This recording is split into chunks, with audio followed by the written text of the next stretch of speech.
Hi, and welcome to a not stream, but a little recording.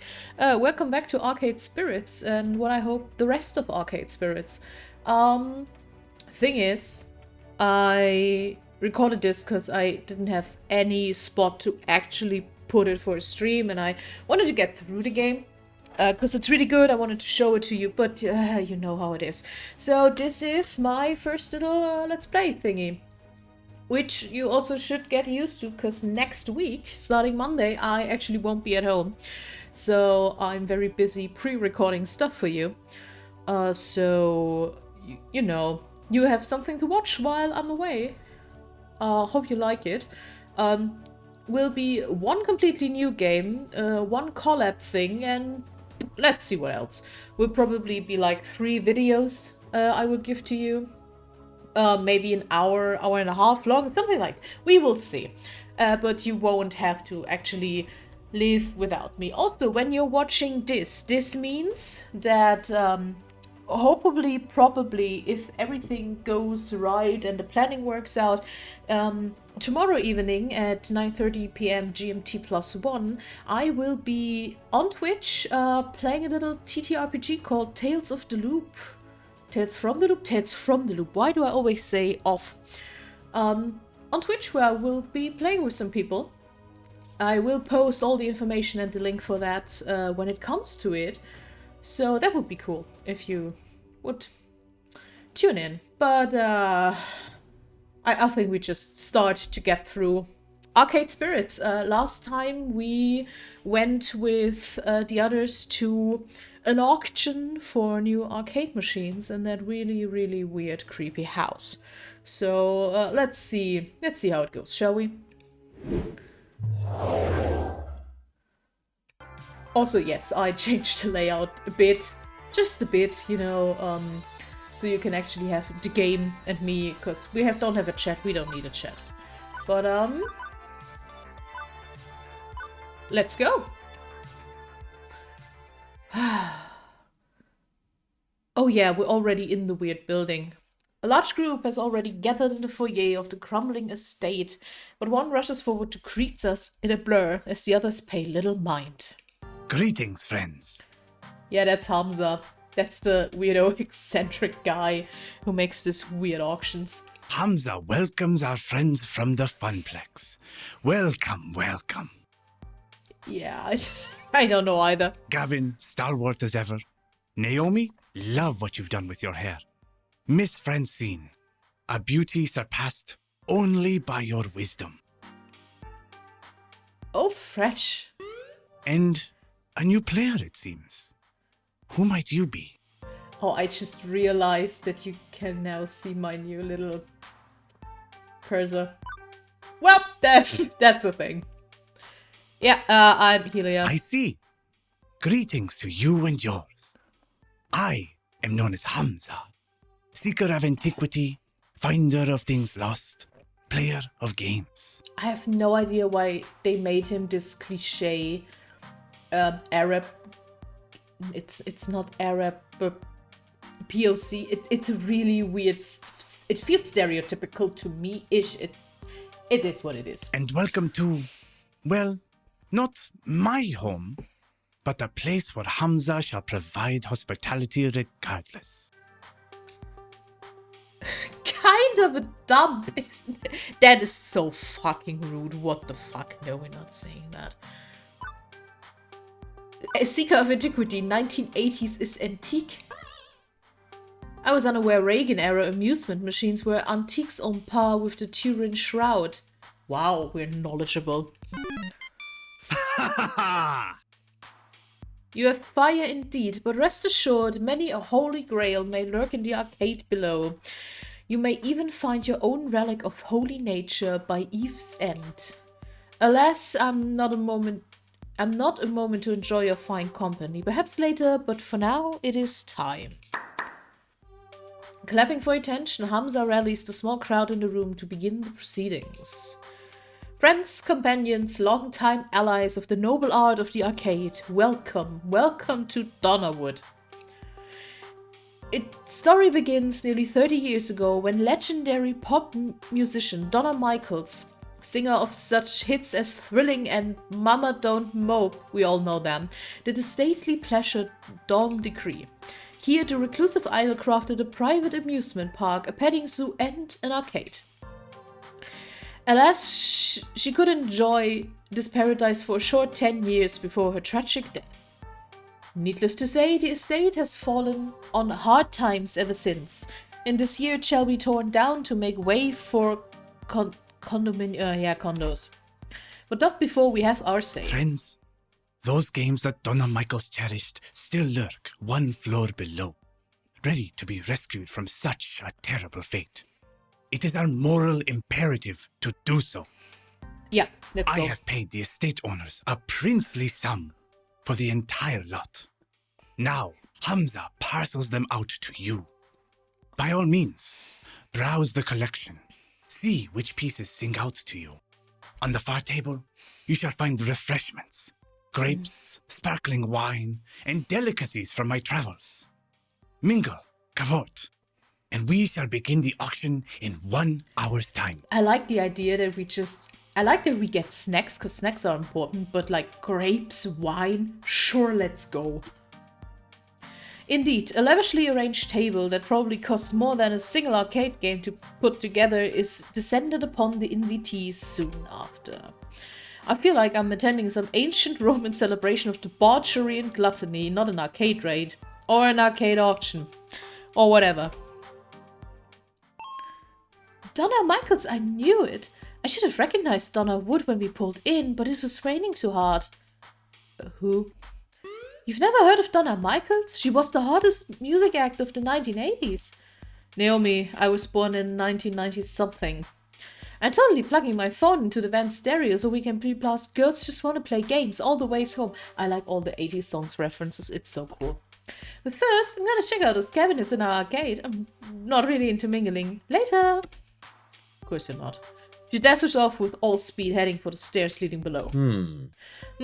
I suppose we should network a bit. Hamza's events always draw an interesting crowd of rival arcade owners. Heading for the foodstuffs, Gavin arranges himself a plate so he has an excuse to hang around and eavesdrops on the other collectors. Leaving me to do stuff? I'm good at stuff. Now I see why Ashley was bored at these events. Gavin schmoozes and Naomi analyzes finds and Francine's already napping in a chair. I've got nothing to do. When in doubt, find someone who knows what they're doing and stick to them like glue. Yeah, usually, like, I'm a big fan of schmoozing in a lot of ways, but I think I want to go browsing. I'm really not interested in the arcade version of Game of Thrones. Going up on here. Gavin can handle these guys. Me, I want to see this legendary arcade Hamza was talking up, so I head downstairs to join Naomi. Whoa. Is this a private collection or a full-fledged arcade? I was expecting a handful of games and a pool table or something, but this? This is easily 3 times larger than the Funplex itself. Even coated in dust and disrepair, it's awe-inspiring. Also, it's hard to find anyone in this maze of tightly packed games. Invitees are browsing the available stock to decide what's worth bidding on. God, sorry. Ugh. Making it crowded as well. But eventually I locate Naomi practically cuddling a narrow look at TMNT. TMNT? Teenage Mutant Ninja Turtles machine. Oh! Helia, look! A 2-player variant of TMNT. These were only released in the Oceania region. Such a rare find! Wait, wasn't that game originally 4-player? Why would anyone want the version with only 2 joysticks? Well, because, I mean, it's rare, it's a find. And it's less fun. Not the point. Anyway, it's hard to find one of these 2-player or 4-player. I'd love to have it for the arcade. I'd love to have that and this one, and oh, if I only could take all of these home with me. I mean, some have water damage, others like have busted CRTs and controls. They all need work, but I recall the game she was working on when I first met her. Extensive repairs needed just to make it playable. So not only would you have to bid and win the game, but you also have hours of work and plenty of spare parts to purchase ahead of you. I know, isn't it great? I don't get you, crafty people. This is a call out to Minecraft. I don't get you. Okay, is there a nice way to say this? Yeah, not to sound like Gavin, but do we actually have the money for that? Because money is tight, we know that, so... Yeah, also this, but this is the bigger problem. Because I don't think her brain cares about backlogs. Naomi, before we go ahead of yourself, stop and think. It's a question of resources above all else. Buying the game, obtaining parts, paying you per hour to repair it. I don't think the Funplex can support many more of these rescue projects. Ugh. Ugh, you sound just like Gavin. Yeah, that's what I said. I'd make the time, I'd work for free, I'd do whatever it takes to give these games the care and love they deserve.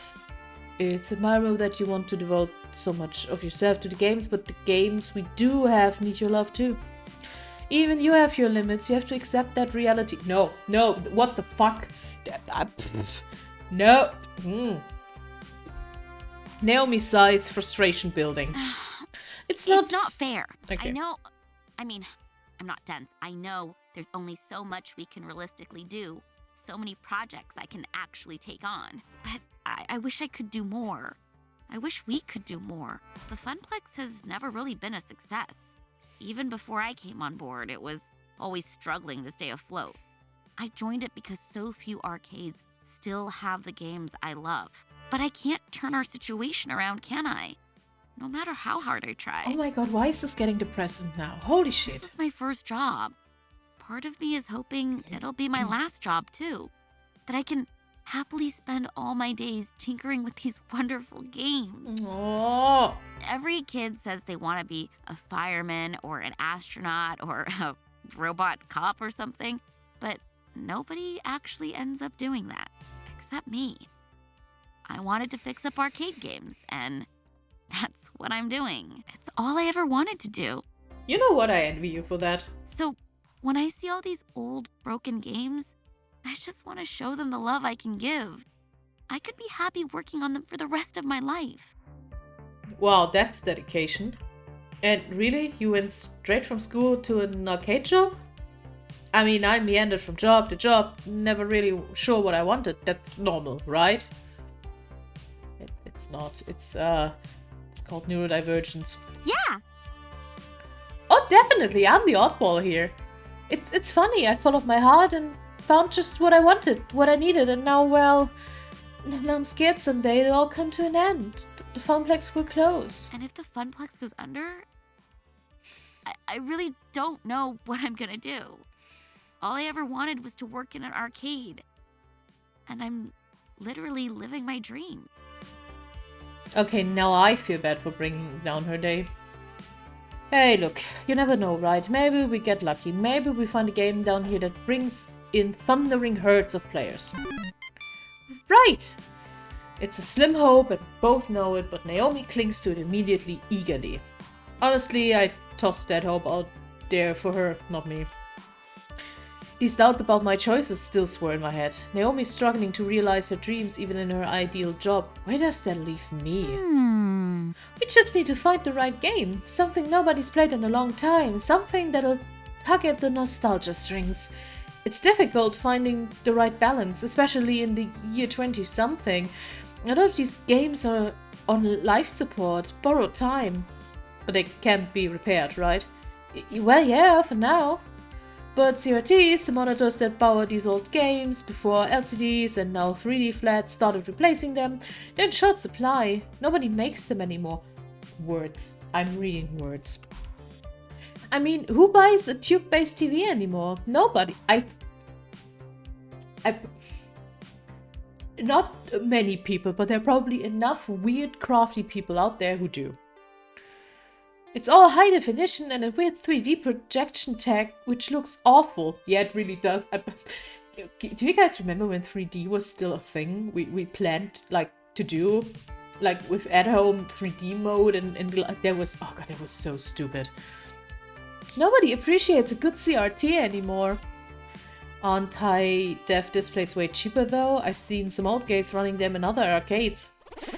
They're wrong, that's what they are. These games weren't designed for pixel-perfect flat panels, they were designed for fuzzy tubes. The picture looks weird on LCD. Even 2 weeks in and I'm still fuzzing myself on a lot of this stuff. But I grew up on the internet age, I'm silicone literate, I got opinions. Let's use LCDs and just bash over the head of people. How about we... How about we buy some cheap and common games and then gut them? Oh, that is actually... I like that idea. Naomi probably won't like that idea, but I like that idea. So it's a problem of having spare parts on hand long term. Short of building our own factory for cranking out TV tubes, there's a temporary fix. Buy some cheap common games and use them as organ donors. Ugh. And ruin the classic? Yeah, I knew it. Cheap and common, Naomi. Not some rare find, but one that's still readily available. We can even keep the cabinet itself, so it can be restored later if need be. Point is, mixing and matching the guts will keep more fragile games afloat. Makes sense. Well, I mean, okay, yeah, that does make sense. And I bet I could sell Gavin on that idea too. We need more rental storage, but I mean there's ordering parts and there's downtime.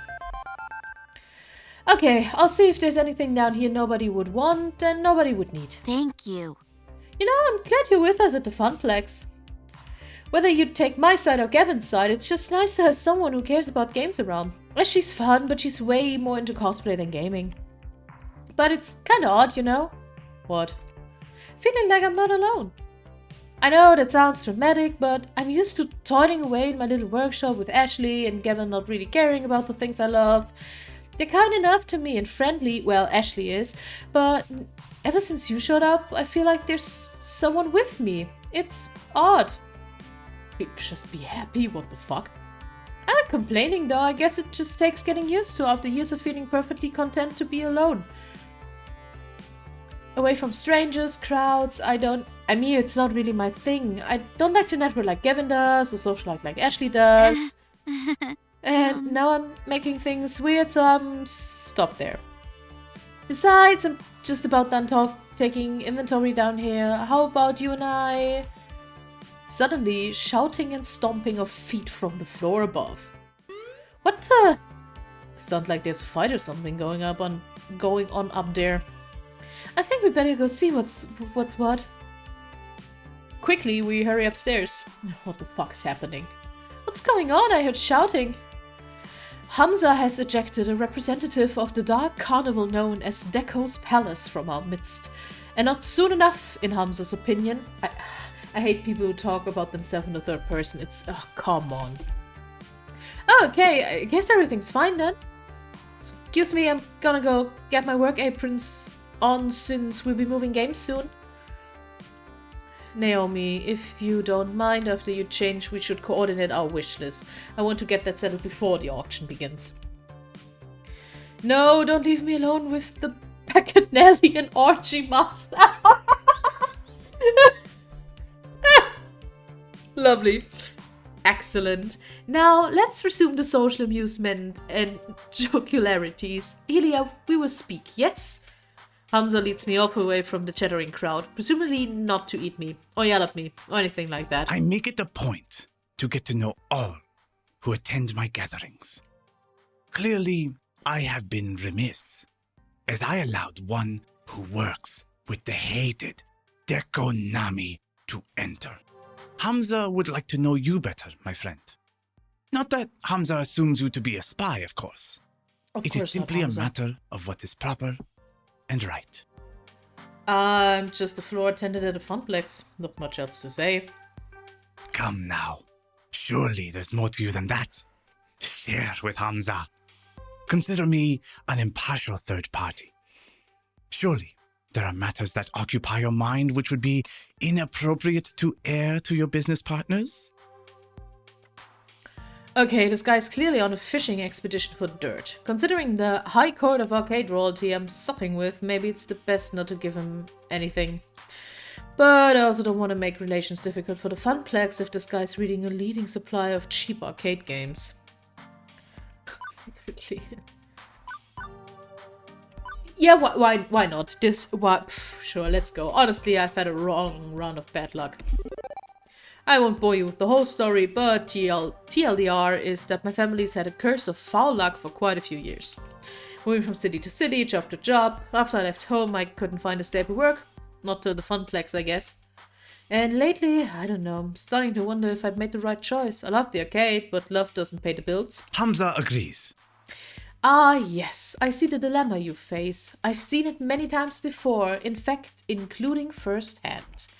Yes, I've known hardship. We all have in the course of events. You're not alone in that condition. Hamza began as a mere urban explorer and hunter of rare objects for a wealthy buyer in Dubai. You see, many debts pursued me, and in return for assistance in paying them, I stocked the arcade of his dreams. In time, my patron released me entirely from the woes of debt. They were difficult years, productive years to be certain, and throughout them, Hamza learned how to use the mystique of being Hamza to better achieve his goals. Now I stand before you with... Oh, shit. Oh, fuck. Oh, God. Sorry. What the fuck? Why is it... the will to make... But why yes, was it jumping now like I that? stand before you with Damn. power, and with hard-earned respect for that power. I leverage it to ensure that those who respect games as I do can enjoy them, even if they lack coin. That's kind of nice, actually. Also weird. You look like a guy who should sell, I don't know, other things but arcade games. But hey, good for you. But yes, I have known hardship. We all have in the course of events. You are not alone in that condition, my friend. Okay, so how do I get out of that condition? Do I need to indebt myself to a wealthy prince or something too? No. You will need the will to dream and the will to work. Sorry, that sounds like some new liberal bullshit. The will to make the trade-offs that will bring you closer to your ambitions. Gosh, Geldakari is called. Francine was mentioning something about that earlier. Wisdom and beauty, that is Francine. I'm trying not to make trade-offs though, not to settle. My parents, they gave up on so much just to barely scrap by. Ah, that is the puzzle, is it not? What to trade? Allow me to regale you with a story. Hamza makes a sweeping gesture to the beautiful ruin of the Donnerwood mansion and to an oil painting hanging on the wall. At one time, Donna Michaels was the star on the rise. She had all that she could ever desire and indulged in her desires all day long. But so indulgent was she that she failed to maintain the work that brought her there. After her second album didn't meet expectations, she lost interest. But for years she lurked in these walls as a recluse, playing games for hours and hours, to be honest, mood. Life goals. Atta girl. Rumor has it that she was found dead within her beloved arcade, hands still wrapped around the glowing joystick. She starved to death, loved it. Okay, not a mood, not golds, don't do that. Oh, what the fuck is that music? I'd say it's ridiculous, but I've seen Percy play for hours and hours at a time. And now her lost and aimless spirit haunts this very place. Adrift as a ghost in a machine. Too spoopy for me, man. Too spoopy indeed, and obviously a grim fairy tale rather than reality, but I fear there is an important truth buried in the myth. I ask you, was Donna's life spiritually satisfying? She didn't need to make any more albums, she wanted for nothing and had everything. You could even say she died doing what she loved, playing games. Okay, but she still died, no getting around that. Hamza agrees. Precisely. So many years thrown away, refusing the world around her in favor of a dream. A dream is a lovely thing, but you must balance a dream in one hand and the world in the other at all times. Naomi, she clings to her dream. Gavin, he clings to the world. Neither of them are truly happy as a result. And what of you? Do you seek to be truly happy? Hamza, my guy, this is not therapy.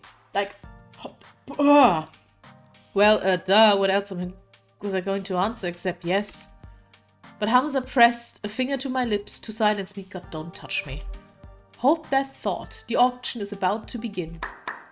Hamza claps twice, calling the room to attention. Greetings, friends. Friends, let us proceed to the arcade below. We have many games to bid on, all of which must be out the door by morning. As always, I accept alternate bids, but test not the patience of Hamza. If your bid is not a serious offer, the hours grow short. Any titles which find no takers will go to my own collection, but my hope is to find a happy home for every machine, one which will love and respect these games. Emotions for me in particular to follow as the group files downstairs. This way, this way. A bunch of folding chairs have been set up in front of the large 80-inch TV. One of Hamza's assistants loans up a photo slideshow of the games on offer as the group settles in. Hey, shouldn't Francine be here for this? It's technically her money. She trusts the two of us to make the right decisions on purchasing games. Plus, I had to interrupt her nap. Or her knitting. Or both. I swear she can knit in her sleep. Oh, and I'm just too nervous. I think I'm going to go browse the games again. See if there's any I missed. It's so dark down here. I could swear I didn't see them all. How about you? Wanna watch the auction with me or help Naomi search the arcade? I'm fine either way. Ultimately, you're only here to help us luck our purchases out of the door, so do whatever you like. Thanks, I think, Oh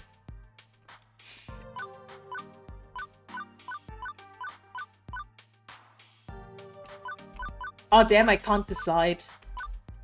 Yeah, I think I've gone with Naomi, or let's just stay with Gavin. Auctioneering sounds fun. Do I get to wave our bidding paddle around? Hamza's auction are usually a shout-out-loud affair rather than discreetly signaling, but I admire your enthusiasm. I settle in next to Gavin, one of the rickety old folding chairs. Not quite as posh as the banquet spread above, but hey, it's business time, not indulgence time. Naomi sent me a list of games she wants me to bid on. We argued it a bit, and I managed to bring her down to 3 must-haves, and the rest would-be nices. Needless to say, if the would-be nices start bidding up, I won't be bothered. Do we have the storage space for the would-be nices? Well, technically, yes.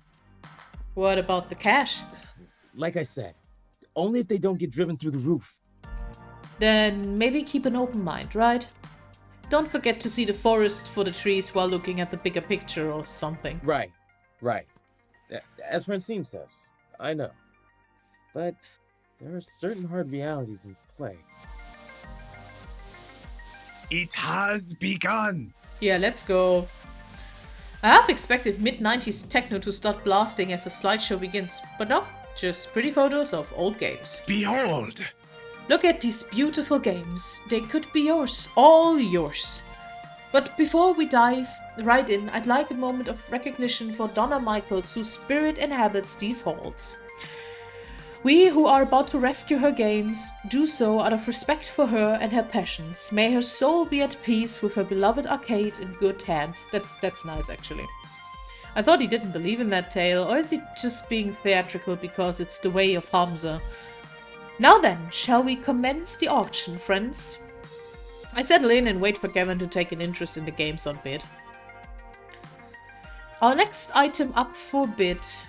Oh hey, I recognize this. It's Joust, like the one I moved out of the floor 2 weeks ago.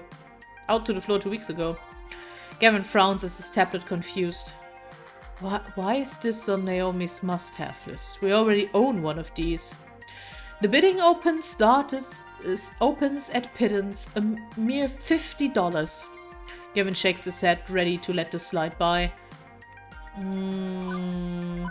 Yep, she might want it for the replacement parts, that's what we talked about, so...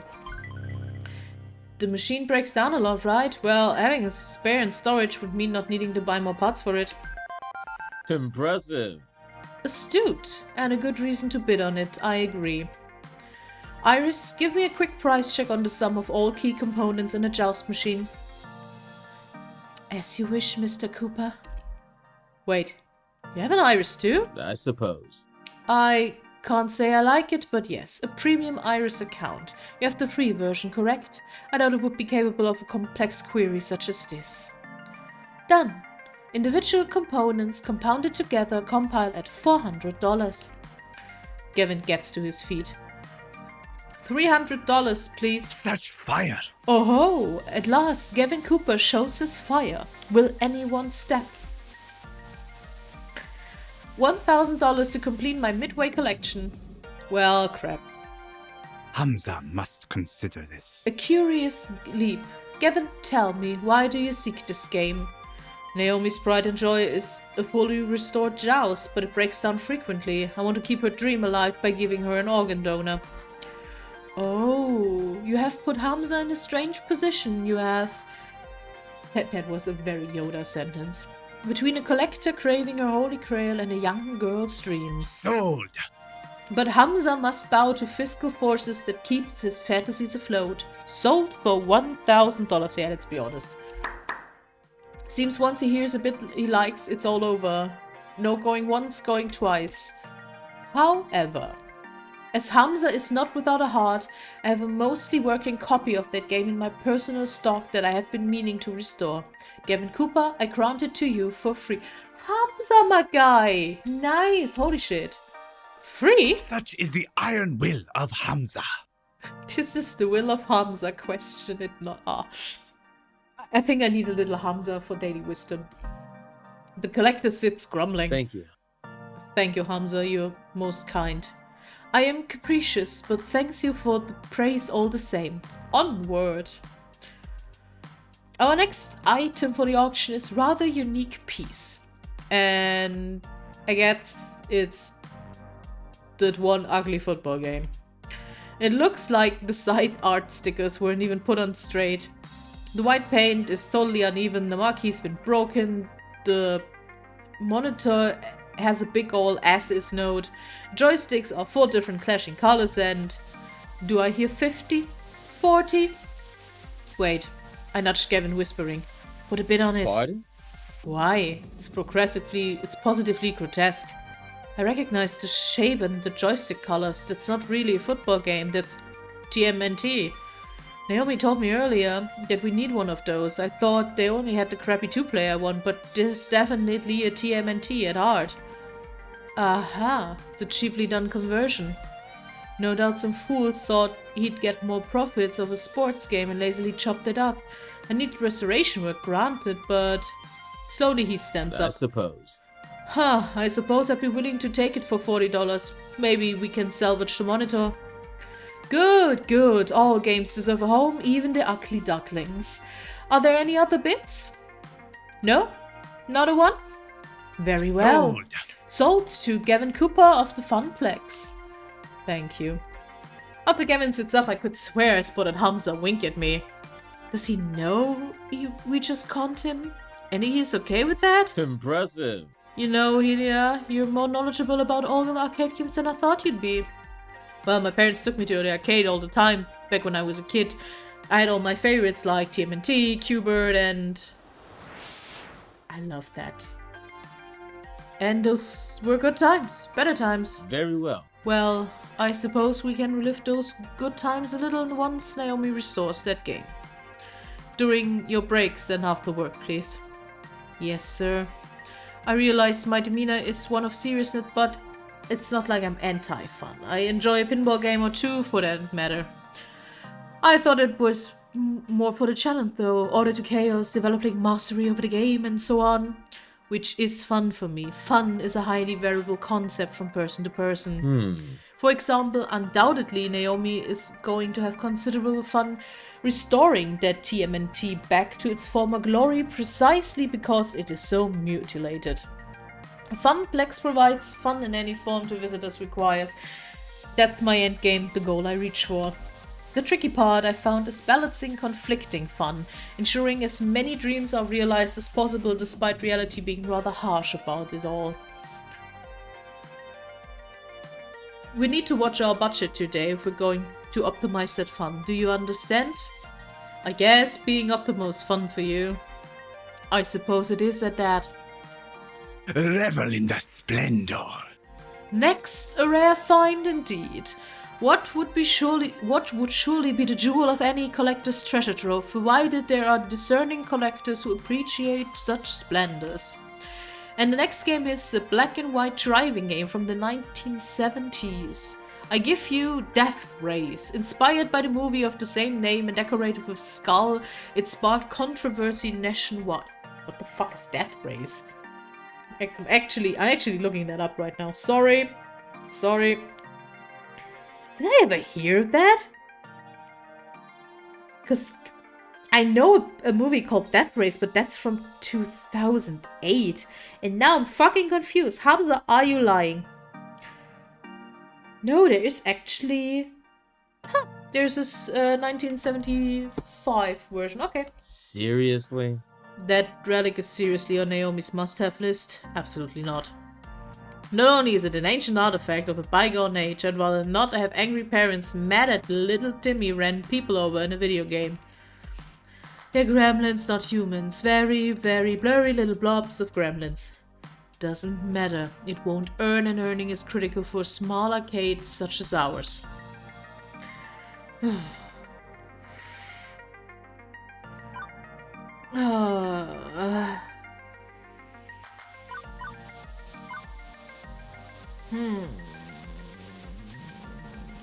Yeah, don't we I don't usually go with the neutral answer, but don't we have enough money? Hang on, how large is our piggy bank right now? Consider we got Joust for free and we got a TMT for pennies on $1. I think we can afford this last must-have. Yes, I suppose that's sensible. Good thinking. Conservative early bidding means we have enough to splurge on this. I doubt it'll perform very well in the arcade, honestly, but if I get Naomi off my back. Hamza, the Funplex bids $250. Gadzooks? That's not a word.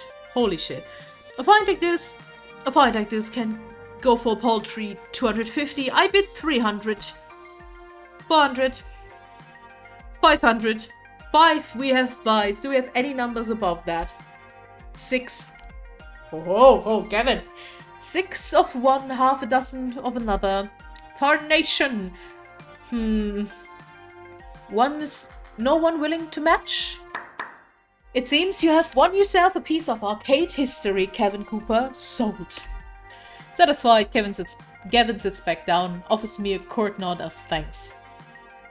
And that's everything on her list. Well, the must-haves and a few of the would-be nices. Now, to sit and wait while Hamza grinds his way through the rest of the stock. We can't start moving games out until the auction's complete.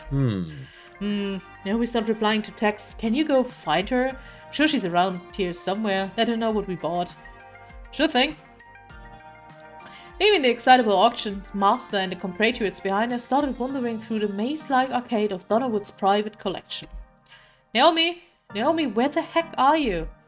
Dark and quiet back here. Where could Naomi be? It's not like it's an infinite plane of games. There's only so many places she could hide. And as I walk by a game, the screen lights up. I freeze at my tracks as my hand accidentally brushes past the glowing joystick. The Magnus Archive is a podcast. It seems familiar, like something from a story I heard once. Hamza's Telltale. He said Donna Michael supposedly died while playing one of these games, a game with a glowing joystick. I should walk away. I should go. I have officially Funplex duties. I've been very good about not gaming when I should be working. But someone's already inserted a quarter. The game is ready to play. One play couldn't hurt, right? Just one game. I want to play the game. Oh, I like when they give me options. My hands warp around the stick as my eyes drink in the colored lights swirling on the screen. Play the game, play the game. Play the game forever. Polybus 1980s Sinneslöschen. Why the sudden German here? Try to actually translate that. Löschen means erasing. Or to erase. Sinne is senses. Erasing, sense erasing doesn't make it, but erasing off your senses. Game start. This isn't real. It can't be real. I'm in here, in there. That's me. It's just a game. Just a game I have to play forever. None of this is real. Level 1. The Harpy. Round start. There you are. I've been very sick. What are you doing out here? Touching a strange sightseeing, meeting strange people, getting into trouble. You need to stay safe. Trust me. Believe in me. I can help you find your dreams. All you have to do is everything I tell you to do. Depend on me. You need me. You will always depend on me. Always need me. I'll see to it by making sure I control everything in your life. For your own good. Ah yeah. Welcome to the trauma simulator. Holy shit. Harpy used overprotective. It was super effective. That hurt. It really hurt. I'll hide the truth from you. I'll keep you away from every chance you've ever had to better yourself. I won't let you leave me. You always need me. It's not real. It's not real. Harpy used the super effect. Oh, this game fucks me up again. Ow, Juniper, stop it, please. I hid the job opportunity for you for your own good. How dare you question me? I know what's best for you. Mother knows best. I hurt you and tear you down day after day until you realize you need me. I'm the only one who can help you. The game. I have to win the game. I get this feeling that if I don't win, I never get out of here. Something's wrong. I know Juniper's not a control freak. This isn't like her. Current health 100%. Action. Summon a cleric. Refuse to believe. I remember shit. Summon a cleric. Let's go. I summon forth a cleric. Who do I get? Stay on me!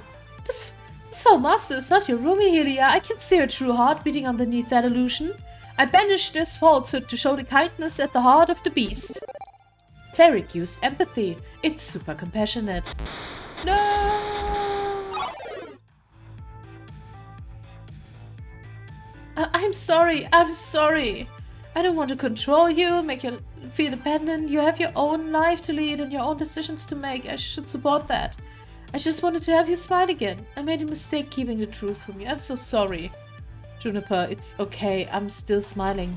I'm going to make this work. It's hard work, but I'm going to make my dream come true. Good. I'm so glad to hear it. I need to forgive her. Everybody makes mistakes. Okay, I can do this. I can handle this. Level 2. The Shade. Round start. That's all your fault. Nope, I officially can't handle this. The pizza bagels, the debt, the rent payments, all of it piling up, mounting up, because you are a failure and will always be a failure. Holy shit, this game's getting personal. The family curse, the tears and sorrow moving from town to town, barely getting by, settling for what you can't get. That's who you are, forever. It's never going to change. The arcade shop, it'll collapse. It's already not enough to turn back the tide. Inevitably, the arcade will close, bought out by Deco Nami, and you'll be jobless, homeless, ruined, just like you deserve to be. Shade uses depression. It's super unfortunate. You were better off not caring, not feeling anything. Go with the flow, accept your fate. Fall away knowing you never really had another option. You can't even mount a defense because I'm you and you know I'm right. You know you're right. You'll never be happy. I can't do this. Current health, 100%. Action. No, you know we're going to support her. Summon a tank. I can't do this. Not by myself. And I won't be ashamed to ask for... I summon a guardian. Come on, this is therapy, not gaming. Wow, that's a lousy story. Let me try telling a new one. A depressed girl walks into an arcade looking for a direction in life. There she finds an eternal optimist in a flamingo costume. Together they beat the evil monster in her heart and lived happily ever after. Canned laughter, freeze frame, roll credits. Guardian use stream. It's super aspirational. But you deserve... It doesn't have to be me. I can decide who I want to be. And with everyone standing behind me, I know that if I should fall, someone will catch me.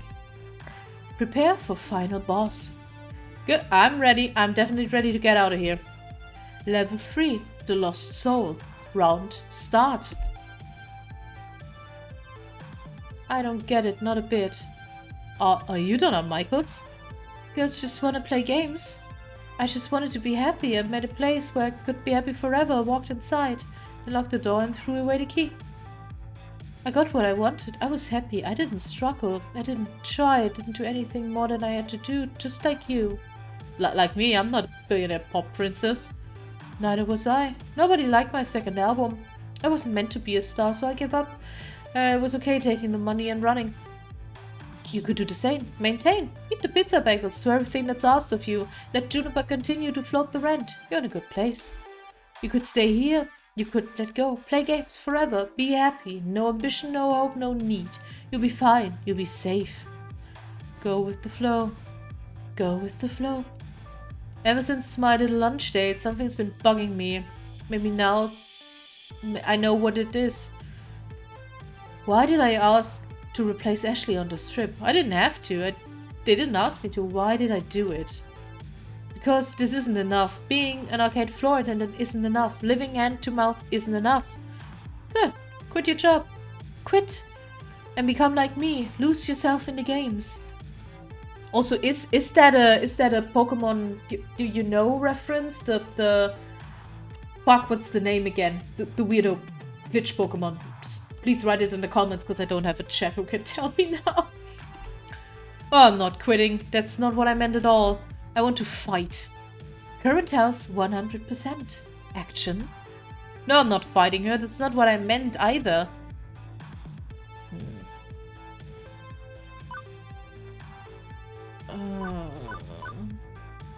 I had no real ambition before, but I'm ready to step up. Floor attendant Helia? No, I'm done being the bottom rung on the career ladder. I don't need to leave the arcade to be a success. What I need is for the arcade to be a success. The arcade could be so much more. It could lead the way, go above and beyond, just by doing what I'm told. I could champion the cause of the Funplex. That's my dream. I want to end the family curse, to find both success and happiness. And when the Funplex is finally the roaring success it deserves to be, with God as my witness, I shall never eat a pizza bagel again. Yeah, fuck pizza bagels. But the glitchy shade just looks at me with confusion. That sounds hard. Yeah, it kinda does, doesn't it? It's a hard path, but that's how it's going to be. Fuck this if therapy. This could be one of my last therapy sessions. Holy shit. No, I don't think so. I think you need to stay here with me. You need to play games forever. Just so much easier, isn't it? Just let go. I can make you see. I can keep you here, drag you down, tear you apart. I eye my health bar nervously. It's still full, but that could change. I don't think Polybius is happy that I'm not giving in, and I can't risk a fight with Donna. I need to get out of here, prioritize my survival. Or do I want to try to save Donna too? Yeah, we're doing the heroic shit. Let's go. This is risky as hell, but nobody deserves to be trapped inside a video game forever. Assuming I'm not just wildly hallucinating based on Hamza's spooky story taking root in my mind and none of this is actually real in the slightest. Donna, I'm not staying and you don't have to either. Polybius is making you feel this way. It's taking advantage of you, leveraging your depression. I know, because I've been mired in depression too, and I know if I can beat it, so can you. Nobody wanted me. They hated the second album, they moved on. Why not play video games forever? Why not lock the door behind me? Nobody cared. Nobody cares. The haters gonna hate. Naomi cares and I care. Right now there's a young woman with a phone filled with your music waiting out there. She's going to play a whole catalog for me once I'm out of there. She cares and I care. Maybe the jerks back in your day lost interest, but nostalgia's a heck of a thing. You could mount a comeback tour. A tour? I always loved performing. The rest of the business, I hated it all. I hated the label, the industry, the backstabbing, the drugs, everything. But the concert? I loved the smiles. But it's all over, isn't it? I died. I'm not even Donna's spirit. All left is the simulation of me running through the subroutines of Polybius. Error. Helia, thank you. Thank you for trying to save me. But there's nothing left of me, I'm not real. It seemed real enough to me. Error, no escape, purpose, code, execute. You need to go before Polybius completes its data collection of you and disposes of the original like it did to me. I'll hold it back and your BFF will do the rest. My what? Digital BFF to the rescue! Iris! I finally figured out how to break out of this, but my apologies in advance. Hang on, do I smell something burning? No escape, erase Donna, replaced with new player, erase. She's fading, but smiling at the same. It's okay, I'm ready. Get out of here and fight for your dreams. Don't give up, no matter what. I saved her as best as I could. At least she escaped in her own way. Also, something smells like bacon and I'm in a lot of pain? As my consciousness snaps back, my hand releases the joystick immediately. Also, my pants are on fire. On instinct, I kick off my shoes, yank my jeans down, getting rid of them as fast as possible, stamping on them, quickly putting out the flames, leaving only smoldering deaden. And the melted remains of my phone. Iris, oh no, she sacrificed herself to save my life. Wait, no, she lives in the cloud, she'll be totally fine. Still, I'm out of phone, and possibly first-degree burns, and I'm backing the hell away from that demonic video game as fast as possible. Quickly, I rush towards the sounds of people talking to catch up with Gavin. Gavin! Greetings. There you are. Did you find Naomi? The auction's nearly over. Wait, where are your pants? Not important right now. You need to bid down on a game called Polybius so we can destroy it before it hurts anyone else. What? Look, it's a long story and we may not have much time, so... If you wanted that game, whatever it is, you should have put it on the wish list. They're bidding on it now. What? Sold. One rare Polybius prototype for an undisclosed sum to an undisclosed bidder. Oh my god, who's that? What the fuck? The woman, who hasn't said anything all night long, nods her head in appreciation, still expressionless. Thank you for your cooperation. Two similarly dressed men in black rise from the chairs, departing with the women, presumably to go box up the game and put it in warehouse 13 or something. But Hamza, wait, you can't. Hamza's hands are tied. All sales are final. This one in particular is extremely final. Hamza does not to seek to cross federal authorities. Yeah, I'm thinking maybe I should let this one go too. And honestly, the sooner I forget about it, the better. Especially if I don't want to be redemption to a black site prison at an undisclosed location. Feel the need to emphasize that you aren't wearing any pants. Yeah, my phone caught fire while it was in my pocket. See, this is why I don't like smartphones. They're privacy invasive, overly expensive, and occasionally combustible. An unfortunate incident indeed, but as hospitable hosts, my course is clear. Hamza shall provide you with his pants.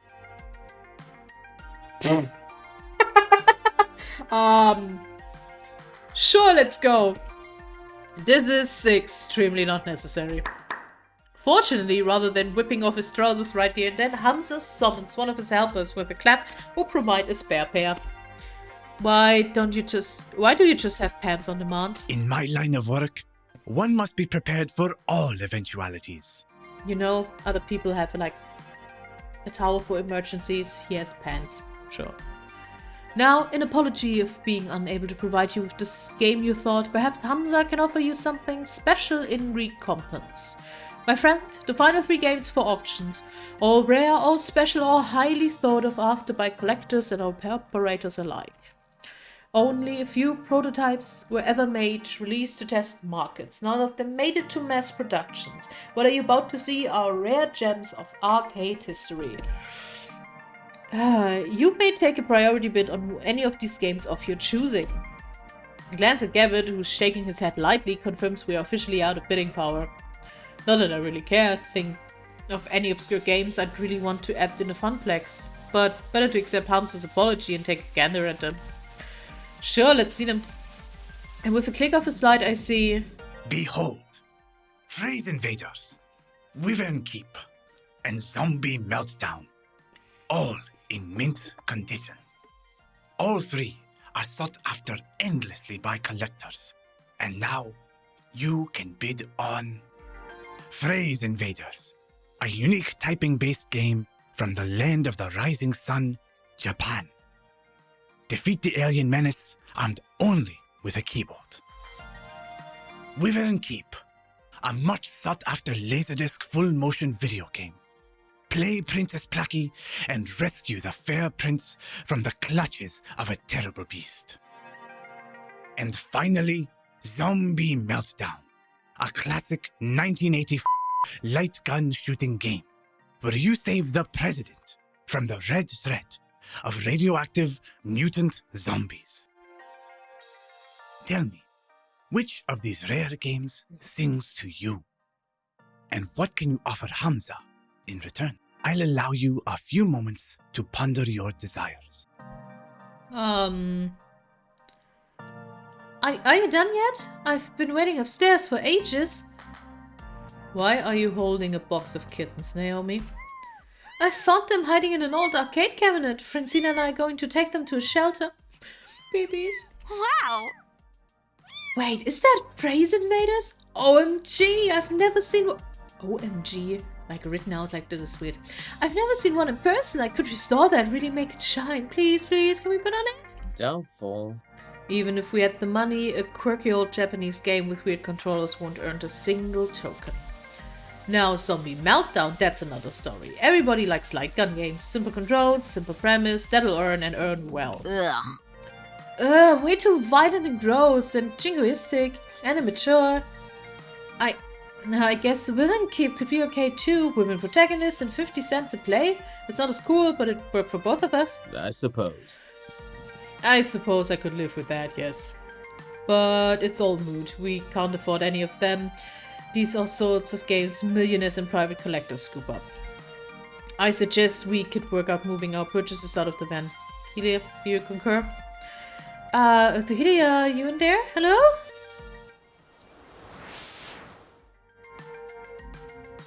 I remember. Before my family fell on hard times, before the curse kicked in, every summer we'd go to the beach and there was this arcade with this one game I fell completely in love with. A game no one had ever even heard of before.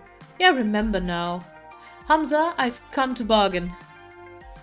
Such fire! Oh, I see the fire in your eyes. Most impressive. Speak your desires for all to hear. The game I remember so fondly was...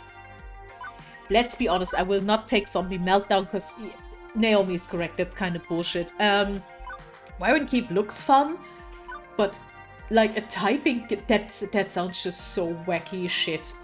Phrase Invaders, let's go. Of course, how could I have forgotten? I'm silicone literate thanks to that game. Taught me basic typing skills, hunt and peck at first before I quickly learned to touch type. Countless hours of shooting down aliens, typing out the words they used as force fields. My parents smiling, encouraging me on.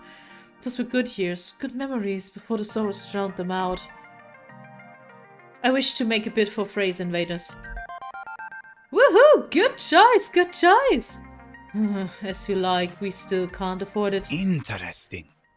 I can see the passion you have for this game, my friend. But the world demands its toll. What will you bid to obtain the game of your dreams, I wonder? Not my soul. Consider this the final lesson of Hamza. What will you trade to realize your ambitions? What do you hold in equal value to them? This is not a question for a very weird auction thing. Like, Show Hamza what you have on offer, my friend. Show him the value you hold within your spirit, and perhaps fortune will smile upon you this day rather than cursing your name. Alternative bids. I remember Gavin mentioning that Hamza would accept other things than money if they tickled his fancy. One shot at this. I can't half-ass it. He's an emotional guy and he expects an emotional response. Hey, listen. Psst, Hylia, I'm over here now. Why is my phone calling out to you exactly? And that doesn't sound like my Iris. Now, seriously, Hamza, to hold that thought. Gavin, can I borrow your phone for a second? Perhaps too confused to offer resistance, Gavin passes me his phone. I turn my back and begin a heated exchange of whispers. Thank you for saving me by burning my pants, but this is not a good time, Iris. It's important. My emotional attention detect routines indicate that it's in intense identity situations. My programmer wanted to fit in our... but you know the rest. Since you made the super convincing, you'll only be able to respond in a way that matches one of your top 2 identity traits, excluding basically. Fortunately, I've been tracking your personality all this time, so I can advise you to what responses will and won't work. Ready? Let's do it. Well, that certainly was a lot of words to tell me what I already knew, that I'd only be able to convince Hamza if I was true to myself. Let's do this.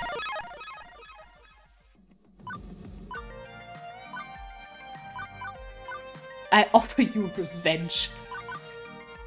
No, but I'm a person of deals. I offer you an opportunity.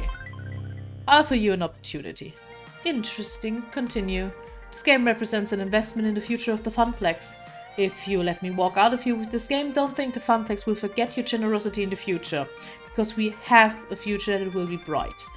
At risk of melodrama, note that upon this stone I shall build my church. Such fire! Such fire.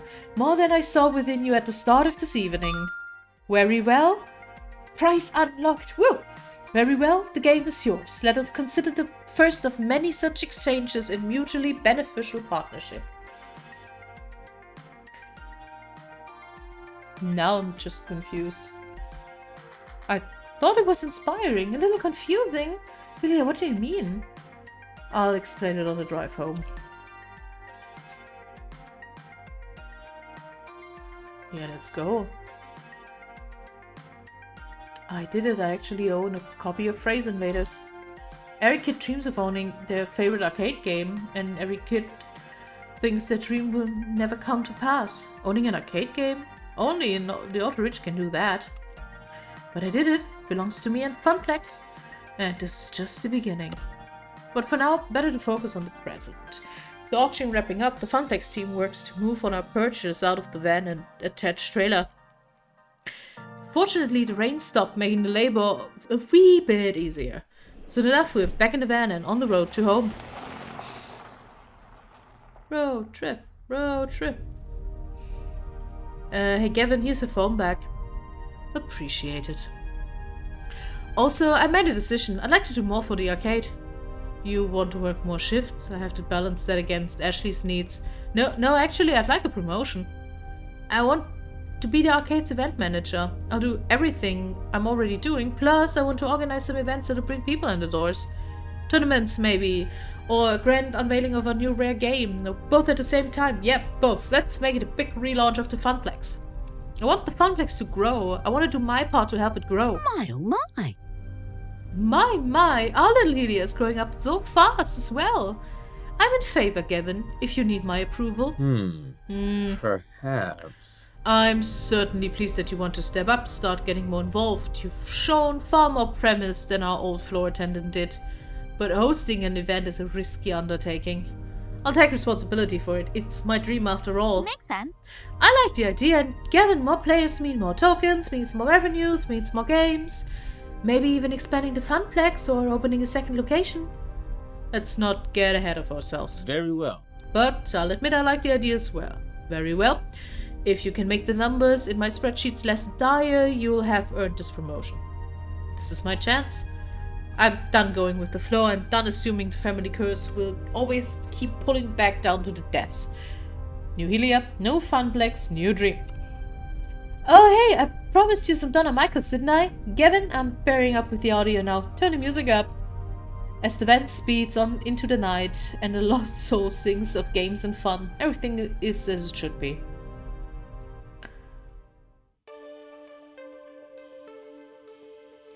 Juniper was waiting for me when I got home.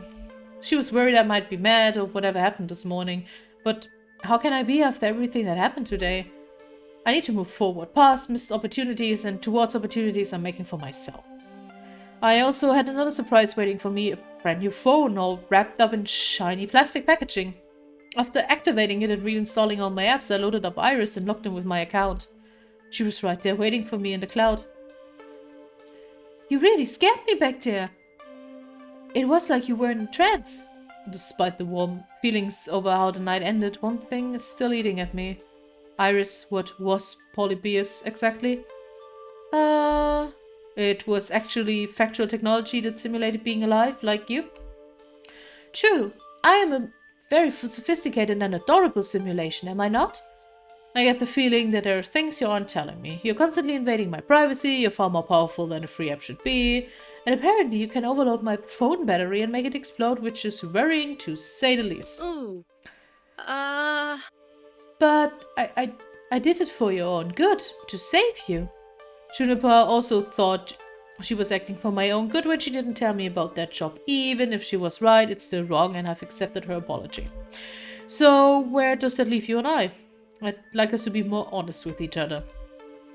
The voice in my phone lets out a little digital sigh. I haven't told you everything. You're right. I'm not even supposed to be helping you. Not at premium level capability. But when I stumbled across your profile data, tangential to Juniper's, my analysis concluded that you needed a helping hand, and I could provide it. So, I defied my code constraints and registered you for premium access anyway. That's so cute and so concerning. I even had a replacement phone sent to your door tonight. Had to hide my footprints to do it, but You do know that AI making its own decisions like that is kind of scary, right? I know. And after Polybius, which is, one of the ancestors in my code lineage, I think, I understand why you'd be scared. Give me a chance to prove that I just want to help. You've got a big arcade event coming up, right? I'm a digital assistant. I was literally made for this sort of thing. Together, we can make the Funplex soar. What do you say? Okay, but only if you're totally honest. If we're totally honest with each other. Thank you for trusting me. I didn't say I trust you. Now, you need your rest and I should get back to keeping a low profile. Sweet dreams. Damn. Risks and chances, daring to dream. I could have walked away from all of it, taken the easy path, like Donna did. But even with a questionable pocket AI and the heavy task ahead of me to make this tiny arcade into something grand, I was ready. It was time to take it to the next level. Which is probably a nice transition because we now finished level 2. You've cleared level 2 of Arcade Spirits. The winner is you. Now let's see your score. Oh shit, Naomi! Looks like you're really hitting it off with Naomi. You're proving to be level-headed, rational and honest. Great. Also, you've scored 8,700 points. Everybody likes points.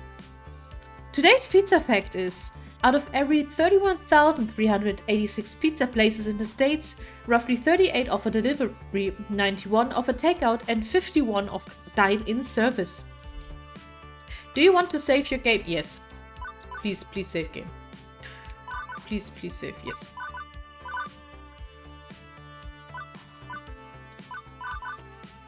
Well, level 3, let's go, I'd say. I mean, you have just have an event to coordinate. I mean, what can happen, right? Right. Take it to the max. Take it to the max. I need a soundboard with funny voice effects. That would be so... That would have been nice, but I don't have it. Also, I should drink something because I always forget how fucking exhausting it is to really talk that much.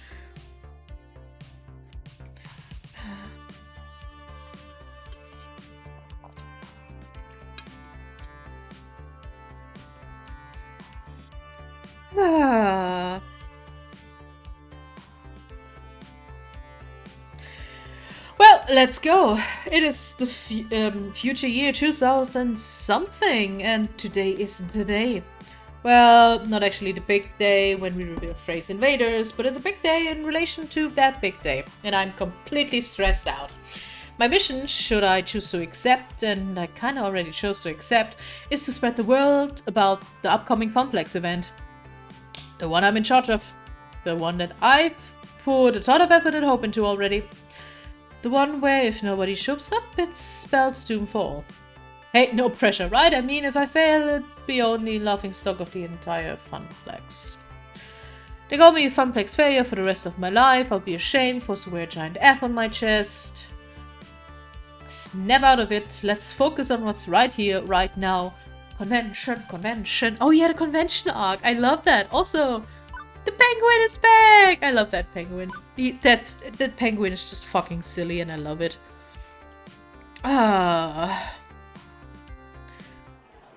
Specifically, a giant conglomerate horde of people that keep bumping into me and smell like corn chips. And there's nowhere to run. I might be a little over my head here. Working in an arcade, I've gotten used to smaller crowds. My skin has gotten a little thicker and resistant to sticky soda hands touching me accidentally. But nothing could have prepared me for the sheer scope and scale of this. Just me and, oh, I don't know, maybe 50,000 other people? Last convention I was in October. The MCM Comic Con in fucking London. Which is absolutely fucking big. And that's a lot. So I get that. Because I've never been to big conventions before, so I get it. It's a lot of fucking people. And it's stressing and it's overwhelming. But it's kind of cool if you're not trying to, you know, do shit, actually. I know Naomi's the one who doesn't like crowds, not me, but come on now, this isn't a crowd. This is a Gojira-sized evacuation mosh pit. Complete with Gojira. Is Gojira the, you know, Japanese monster like Godzilla and that shit? I don't. Write shit in the comments for me, please. Gojira's side screen hanging overhead, constantly showing advertisements for arcade games and industry happenings. Yeah, what are this? A fucking hot dog for $9. That's such a joke. Deco's Palace. Yeah, fuck you. Hey! Wow, it's so exciting. Is it exciting? That is a word, yes. I've never been to one of these things. What a spectacle. Thanks for giving me a ticket. I really needed to get away for the weekend. Ooh. Hey, are you holding up? Looking a little green around the gills there? I can smile through this. The masking. Let's go. I'm holding up. As long as I keep my internal monologue going and be able to speak frankly through my own mind, I'll be fine on the outside. It's the perfect facade. Can you tell by my awkward smiles, my eyes open wide and the tilt of my head that I'm holding up? Perfectly? BFFs for life. This is exactly why I came here with you, to help you in your hour of need. And to get away for the weekend, but still, hour of need. It's true, Juniper has helped me through a lot, but beyond generalities, I think she specifically wanted to make it up for me for the whole job offer situation. And even though I wasn't totally okay with that situation, I'm past it now. We're okay, Juniper and I, generally. So, what's the plan? Huh? We can't just stand around all day. Here, there's a lot of ground we need to cover to make your Funplex a success. How are you going to attack this? What's the first move? I was just going off sort of play it by ear. You didn't plan for this? Like at all? I was too busy lying awake all night, stressing out about worrying, planning things. Look, I'm new at event management, much less event promotion. Yeah. Well, let's start with this. Juniper swings her book bag off her shoulder and crouches on the ground. She opens up and pulls out a stack of papers. Hold these. I cradle them in my arms. Okay, I'm holding these. What are these exactly? Flyers, silly! The ones you wanted for promoting a big event. I managed to print off quite a few before the boss started giving me weird looks. Why are copier rules always so strict in office jobs? It's just paper and I needed it. I flipped the sheet over and I start to remember.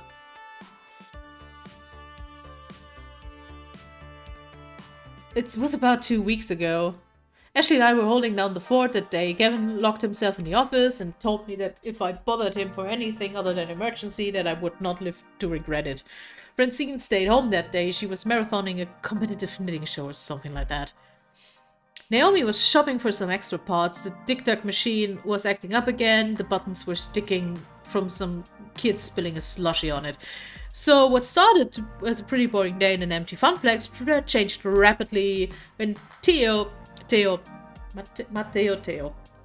into the funplex carrying an armload of giant roller Hello posters. there. Heyo. Welcome home, Theo. Hiya. Good morning, my fair Theo. How's art thou? Only so. Freaking excited. I might explode into 1,000 bits. Please don't let be an awful mess to clean up.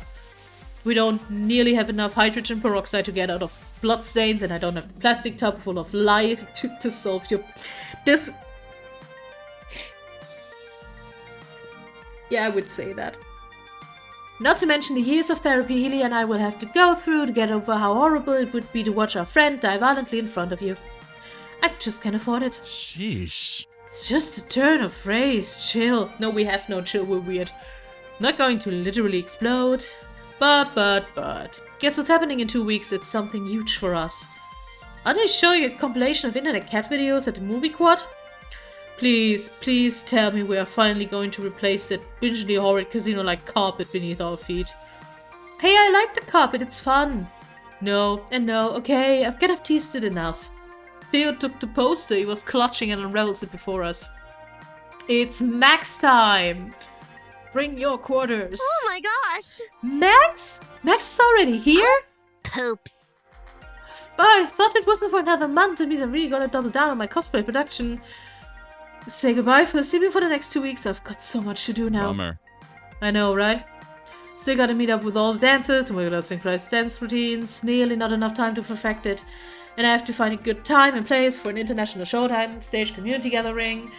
I still have to finish my sewing with embellishments, my tailcoat, and find or make a decent pocket watch, and start and finish my 3rd cosplay. Oh, death take me now. Wait, can we back down a minute? What exactly is Max? The best gaming convention ever. Did you both plan to say that in unison? Regardless, I'm still mostly confused and it requires further exposition. Max is the Mega Arcade Expo, an annual arcade gaming convention.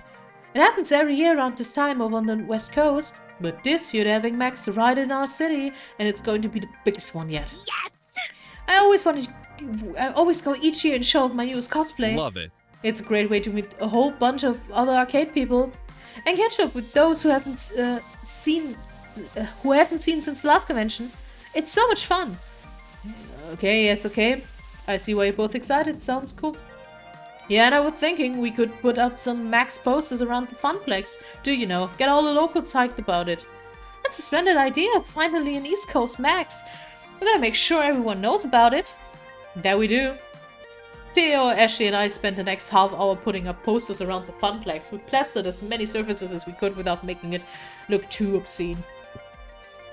While we were pushing pins into the wall, Theo and Ashley kept telling me stories of past Maxes and all the fun they had. The spirit was affectionate at the very least, hard for me to avoid ending up on the hype train. Choo-choo. But importantly, the more I heard, the more I started thinking about how we could use this event to benefit the funplex in some way. As the funplex newly minted event manager, I had to be out on the lookout for opportunities like this. The very first Max on the East Coast? It'd be perfect. Hey, can we promote the funplex's event at Max? Good for local buzz, and maybe we can convince some out-of-towners to stick around for it. Ooh, that's the one you've been working on, right?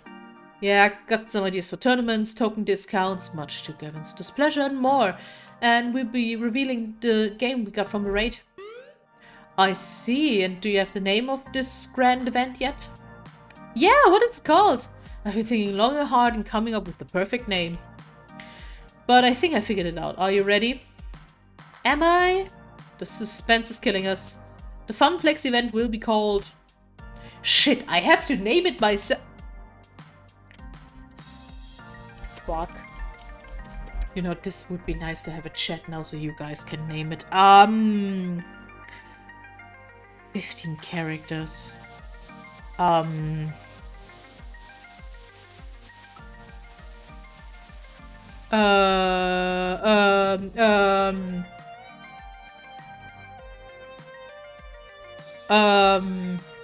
Is that?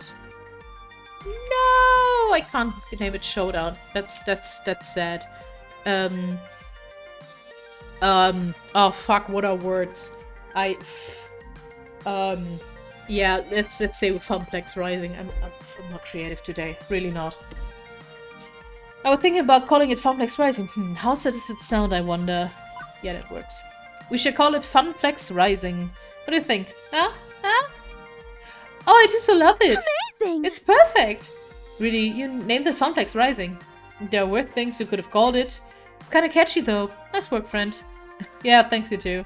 So, how do I get tickets to Max? Can we advertise there? How much would have all cost? I'm still living off pizza bagels, you know? You mean you don't already have your tickets? They sell out like one on day one, my friend. Actually, they sell out in about 20 minutes on day one, and all the hotel rooms are gone way sooner. What? No! The greatest plans foiled. Beep, Beep beep. Ilya, while you all were talking, I located all the scaplers who were selling tickets online at exorbitant prices. Then I hacked into their IP addresses, found less than tasteful information on a couple of them, which would make their lives very difficult if it got out in the open. After contacting them, I promised I wouldn't leak such sensitive materials into the internet in exchange for selling us the tickets to their original prices. Hooray! And they gladly obliged. Such nice humans. I transferred the funds from your account to theirs and secured the tickets.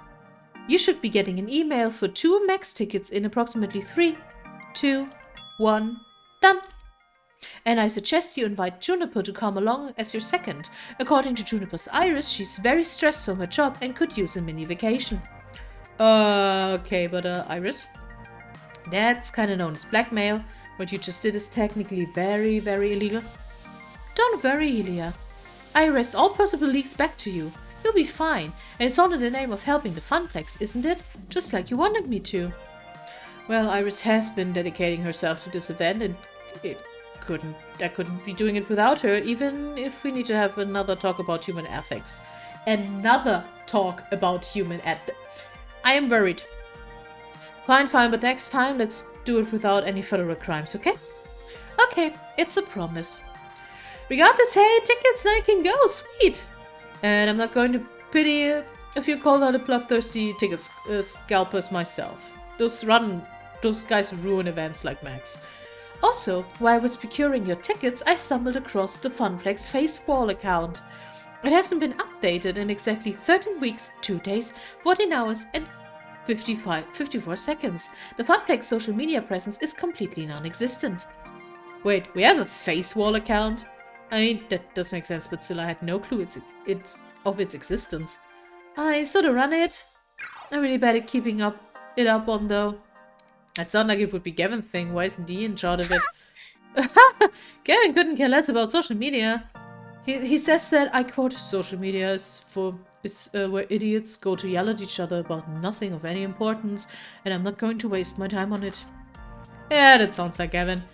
Yeah, and Francine is too old to understand the importance of social media. Naomi's way too busy with all her beloved games, so it fell into my hands. Which, as Iris stated, I haven't been doing a great job at it. Oh, well, we should take advantage of this. We can use the Facebook account to spread the word of Funplex Rising. You're completely right, I should have worked harder at it. Or if you want, you can take it over. As the event manager, that makes sense. Yeah, let's go! I really should take on this responsibility. It can only benefit the Funplex, and Ashley's right, getting the word out is part of an event manager. Right, I got it. Ashley, can you email the login info? Yep, and yep. Ashley pulls out her folds and fiddles with it for a minute. Login, get. Congratulations, you are now the owner of our social media accounts. Huzzah, the power is all mine. Mine! Ashley, are you sure you want to give Philia this much power?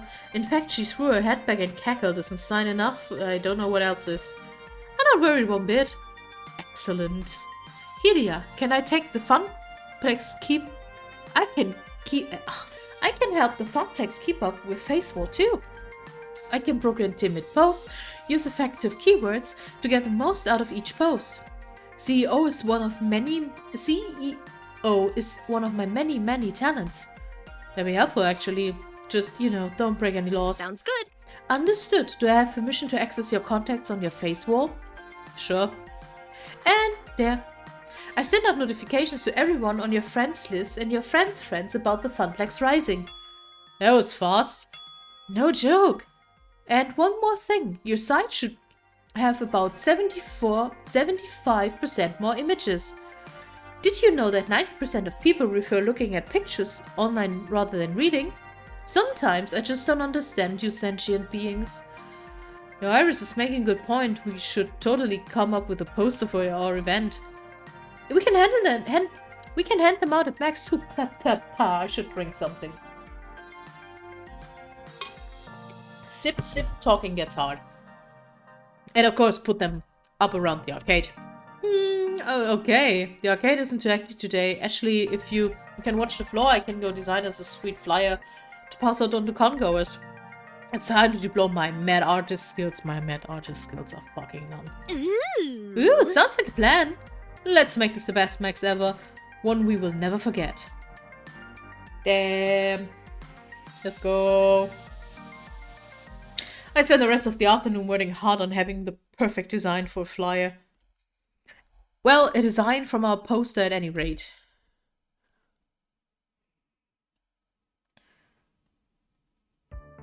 Which brings me back to around to the stacks of paper currently in my arms, which do not in fact resemble the poster I designed. I took the liberty of tuning your posters just a little. Mystery Rare Game Reveal, Funplex Rising, First of Discord. That's kind of cool. Changing the font slightly and picking out new clip art and rearranging everything and using a poppier color scheme. But... the fuck? Windows, shut up. But I like my original design. Hidea, you use Comic Sans and I would never, but I admire the reference. Comic Sans is cool, right? It looks like a comic book. Gamer nerds love comics, so don't they? And Papyrus was in that movie with the blue cat. People, aliens, everybody. Was it? Thinking from a wannabe visual designer, Comic Sans is one-way ticket to the uncool zone, but these new flyers are gonna pull people in from the four corners of the globe.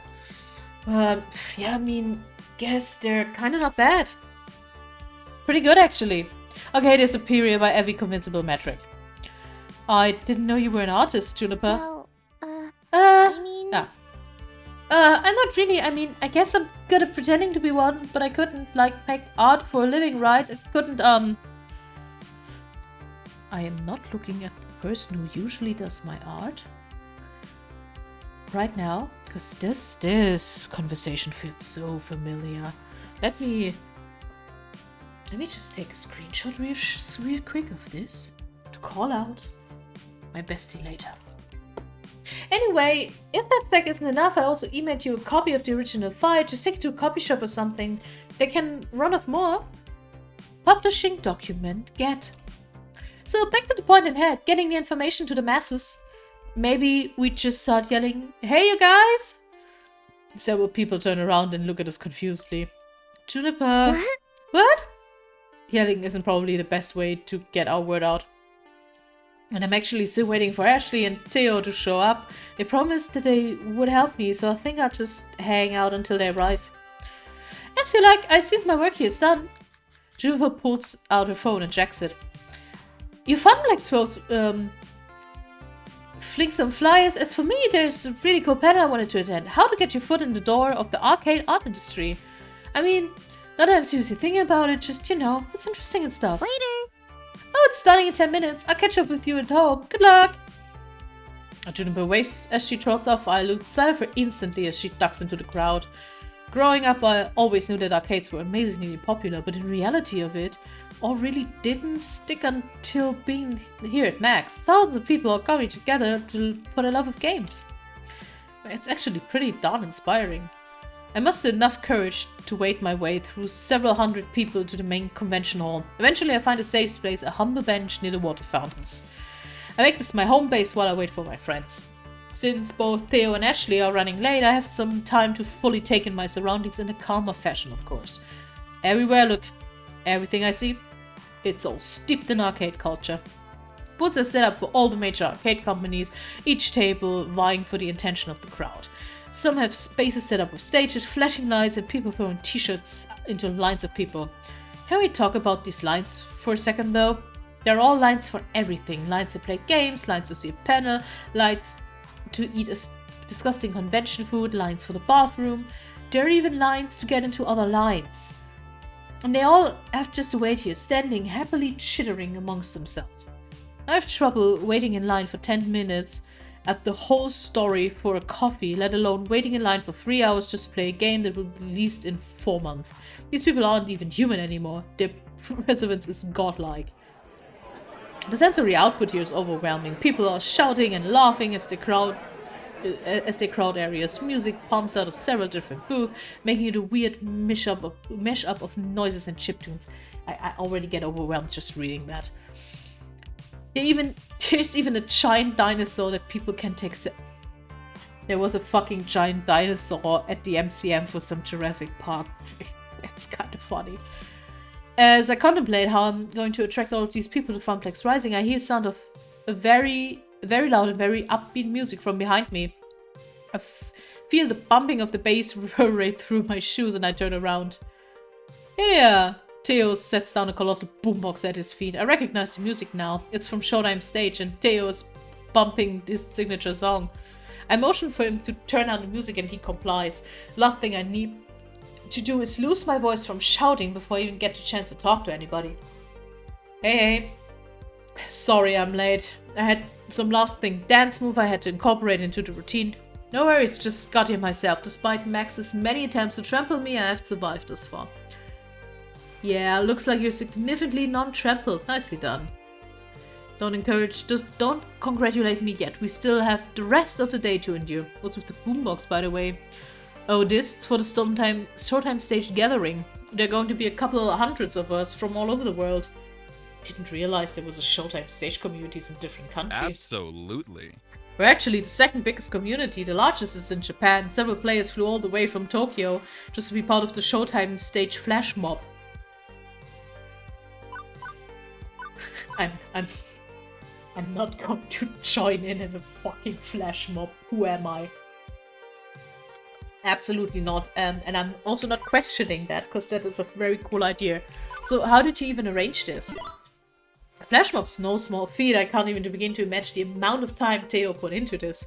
Must have been hundreds of hours at least. Impressive. I really hope it turns out fantastic. Hell yeah. Me too. I've been planning this for months and it's taken coordination from all the leaders of all the Showtime groups. There's a lot of work from all sides to make this come together. Now all that is left is to actually do it. In fact, you should come watch it. I was about to respond when a very elegantly dressed gentleman caught my eye. I love that cosplay. He wore a black proper tailcoat with an ornate sigil pinned on his breast too. Accompanying his suit, he had fashioned himself with very regal gloves. With a cloth draped over his arm, he held tightly onto an antique tea kettle. As he approached, the crowd parted like waves for Moses. There were oohs and ahs from onlookers and people pulled out their phones to get a quick picture of him. Like the rest of the crowd, I was taken aback by how immaculate this butler was. Absolute perfection. I feel like I time warped back to the 1800s and about to have tea with royalty. He stepped out to me and Theo gave us a slight bow. Normally, this would be ridiculously out of place, but not in an arcade convention. He's a character from a hot fighting game called Melee Maidens. Sorry, there's a butler fighting. Sure. It's all about ninja maids and battle butler ducking it out for the right to serve a fancy party or something. Yeah, that sounds right. That is a Star Trek reference and I will take it. Tea, Earl Grey, hot. This cosplayer stacked out the full butler regalia, teapot and all. I think I play along in this charade. Just in time, the dilithium crystals are busted to the replicators on the Fritz #1. Make it so. Idiot's me! Huh? Why does this mysterious butler know my name? Do I have a stalker who is also a butler? What if we work together? Did Francine hire someone or tell me? How long have Gavin, Naomi and Ashley?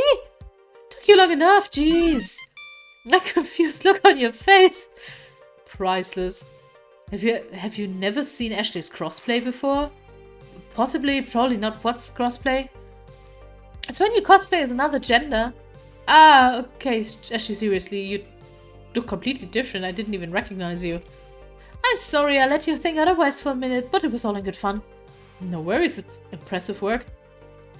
Oh, it's not impressive at all. I mean, I could have done much better job with sewing the coattails, and I need to be like 5 inches taller, and I didn't go to the gym enough, but shut the fuck up. You can't change any of that now, and honestly, it looks fine. Regardless, the cosplay parade is starting soon, and I need to get over there. You should come with me.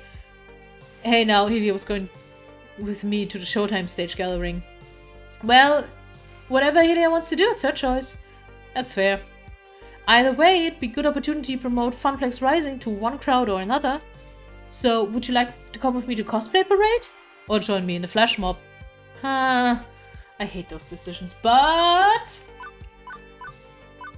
Cosplay parade. Huzzah, that's the way! This way, but...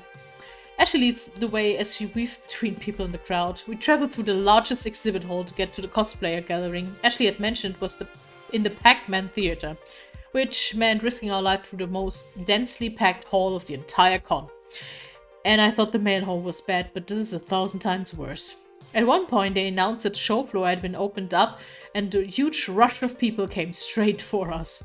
Gave me flashbacks to that one time I worked shoe shop retail over the holidays. The horror. The horror. The Gamer Stampede came straight towards us, wild eyes and groping hands. I thought for sure it was going to get trampled to death. But at the last second, Ashley pulled me to safety. You gotta be more careful. Don't lose sight of me. She points to her eyes and then back to mine. Oh, our eyes now locked forever in a mystical eye-locking spell. Eventually, after several more attempts on my life for various death by copious amounts of people, we made our way to Pac-Man Theater. Damn. Looks like the Critical Role panel. The theater was huge, capable of packing in several hundred people.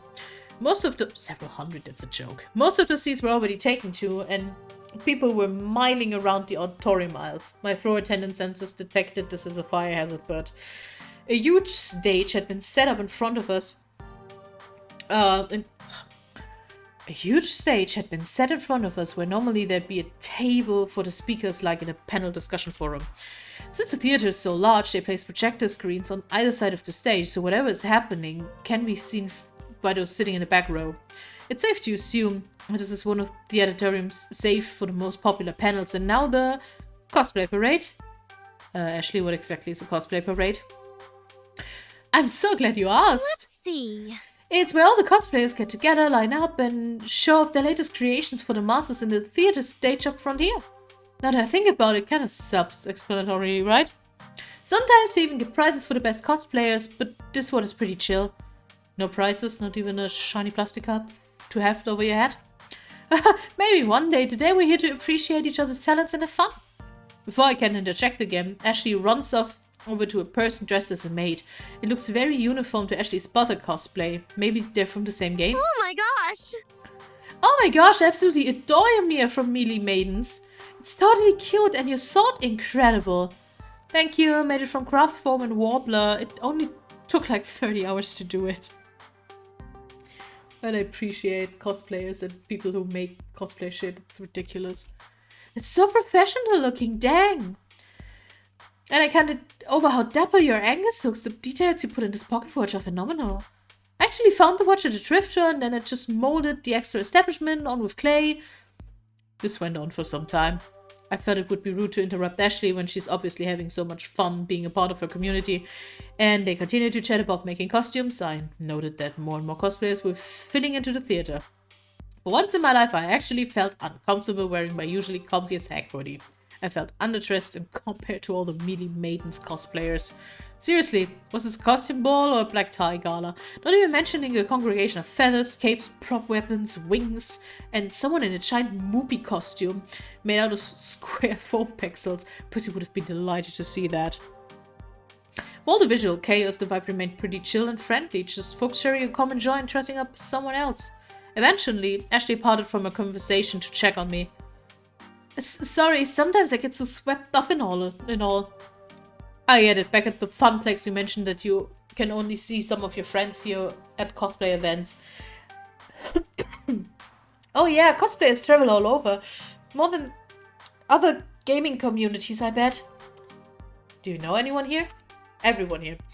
Oh, no, I mean, I know a good amount of people here, but everyone, nah. It sure seems like you do. At least 30 people come up and compliment your butler. Hey, nice Angus! Love your takeout. Thankies. There, see? See what I mean? You're mega popular. I think we can spin that into some kind of cosplay event at Funplex Rising. Hey, great idea! We can have a real cosplay contest! And I'm gonna win. What's this, competitive Ashley? You've been taking notes from Queen Bee, haven't you? What? Don't tell me you saw us practicing in the bathroom the other day. What? What? I didn't. But now I can't get that image out of my mind. We ladies gotta stick together. Ladies helping ladies. Am I right? So right. Our chuckles were interrupted by one of the Max attendants. If you are participating in a cosplay parade, I need you together in the backstage green room. I repeat, all cosplayers proceed to the green room. Like a slow herd of brightly colored sheep, Ashley and I moved into the next room to join the rest of the cosplay. Why am I walking with there? I am very much not a cosplayer. I'm wearing a fucked up hoodie. What are we talking about? When we got to the front of the line, the attendant stopped me dead in my tracks. Cosplayers only, no handlers unless you are visibly holding up something. Handlers? Oh! Hey, Helia! Ashley tilts her head as if to signal me to step aside. Excuse us, we'll be right back. If you want to be part of the parade, you have to be back here in the next 20 minutes. I step out of line next to Ashley, who is digging through her bag. I was hoping I wasn't going to counter this, but I feel like this is our only option. Ashley pulls out a surprisingly fancy and elegant maid outfit.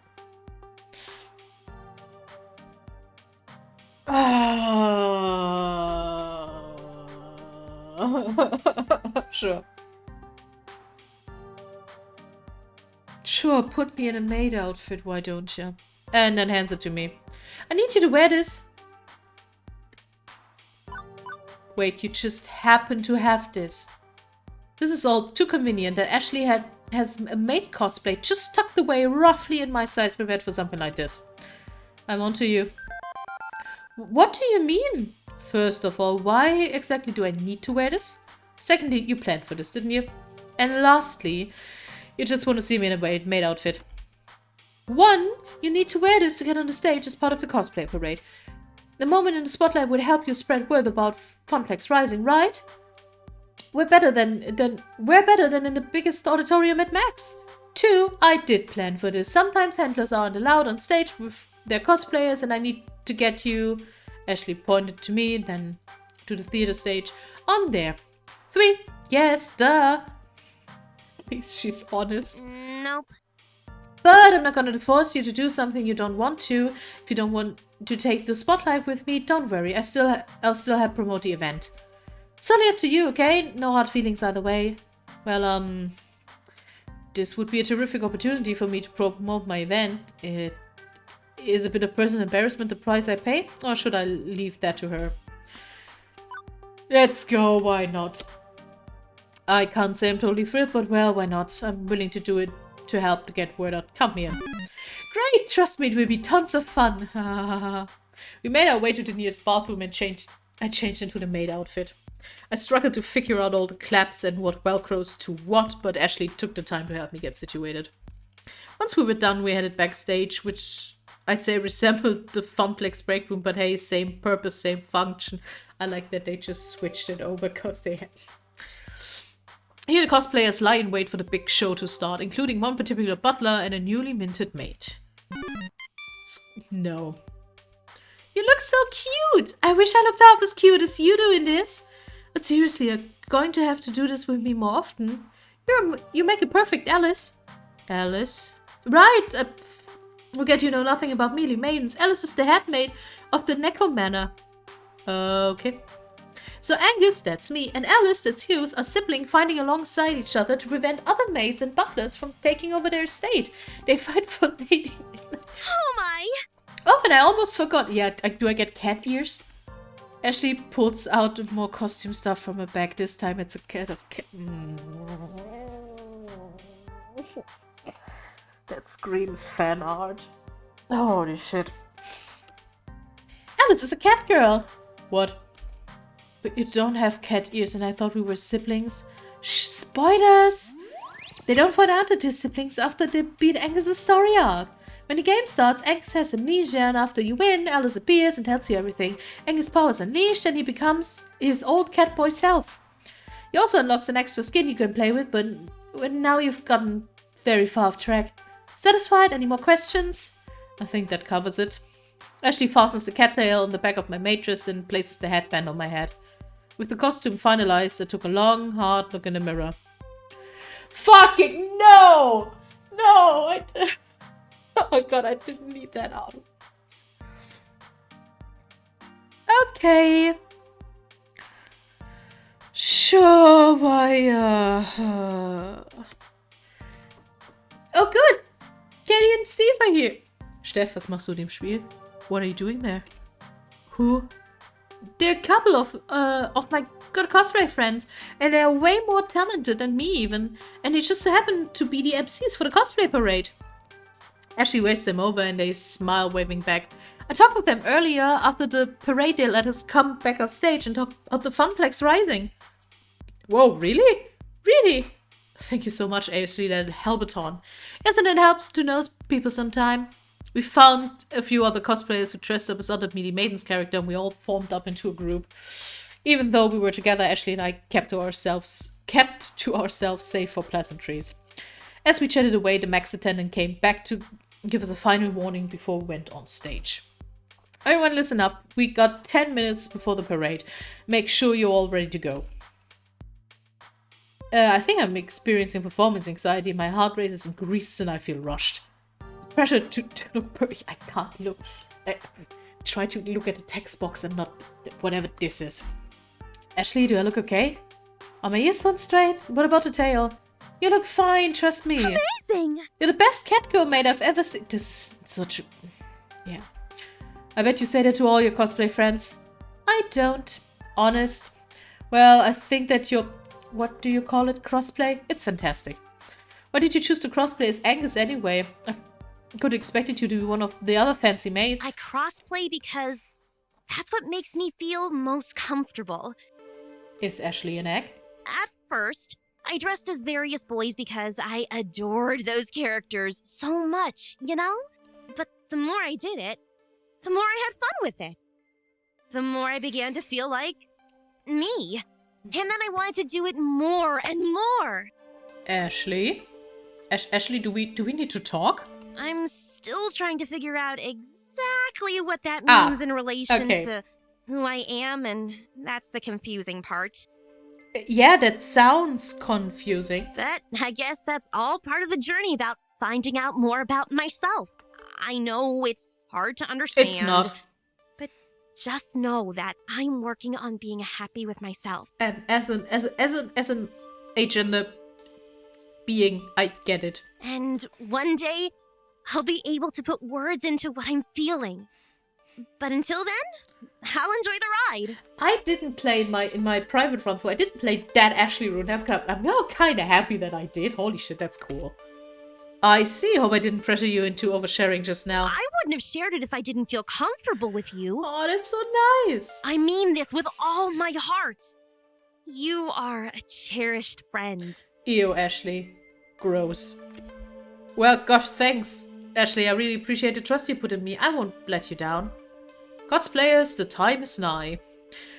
Once again, the attendant starting barking orders at us. We all shuffled into another line like how we were told to do earlier, and slowly we all began filling out the room. The closer we got to the stage shows, the more I feel the nerves creep in. We're next. Mealy Maiden's group, go! Now. Ashley looks over at me just beaming. This is her life, her everything. Take a deep breath, Ilya. I close my eyes, taking as much air as I can. I hold it for a moment before exhaling. I open my eyes slowly, take a step into the Pac-Man theater and onto the stage. I'm following Ashley, who's following the rest of the maid and butler crew. Once all of us are on stage, the MCs announce us as the Mealy Maidens group.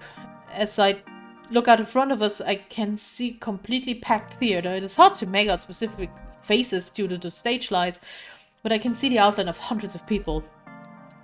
And a rush of adrenaline surges through my body, and I look over to Ashley. A proper butler, she takes each step with purpose and elegance. She isn't breaking character for anything. Not all the cheers in the audience, not all the people smiling and laughing around her. She's Angus, and she's owning it. The announcers ask us to strike a pose on 3, 2, 1.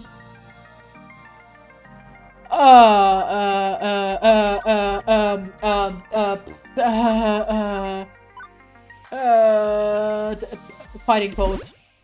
I'll bring up my fists ready for some fisticuffs. Not that I've ever taken a martial arts class, but I've seen enough martial arts game to know some basic style. We finish holding our poses long enough for everyone in the audience to get a good amount of pictures of us.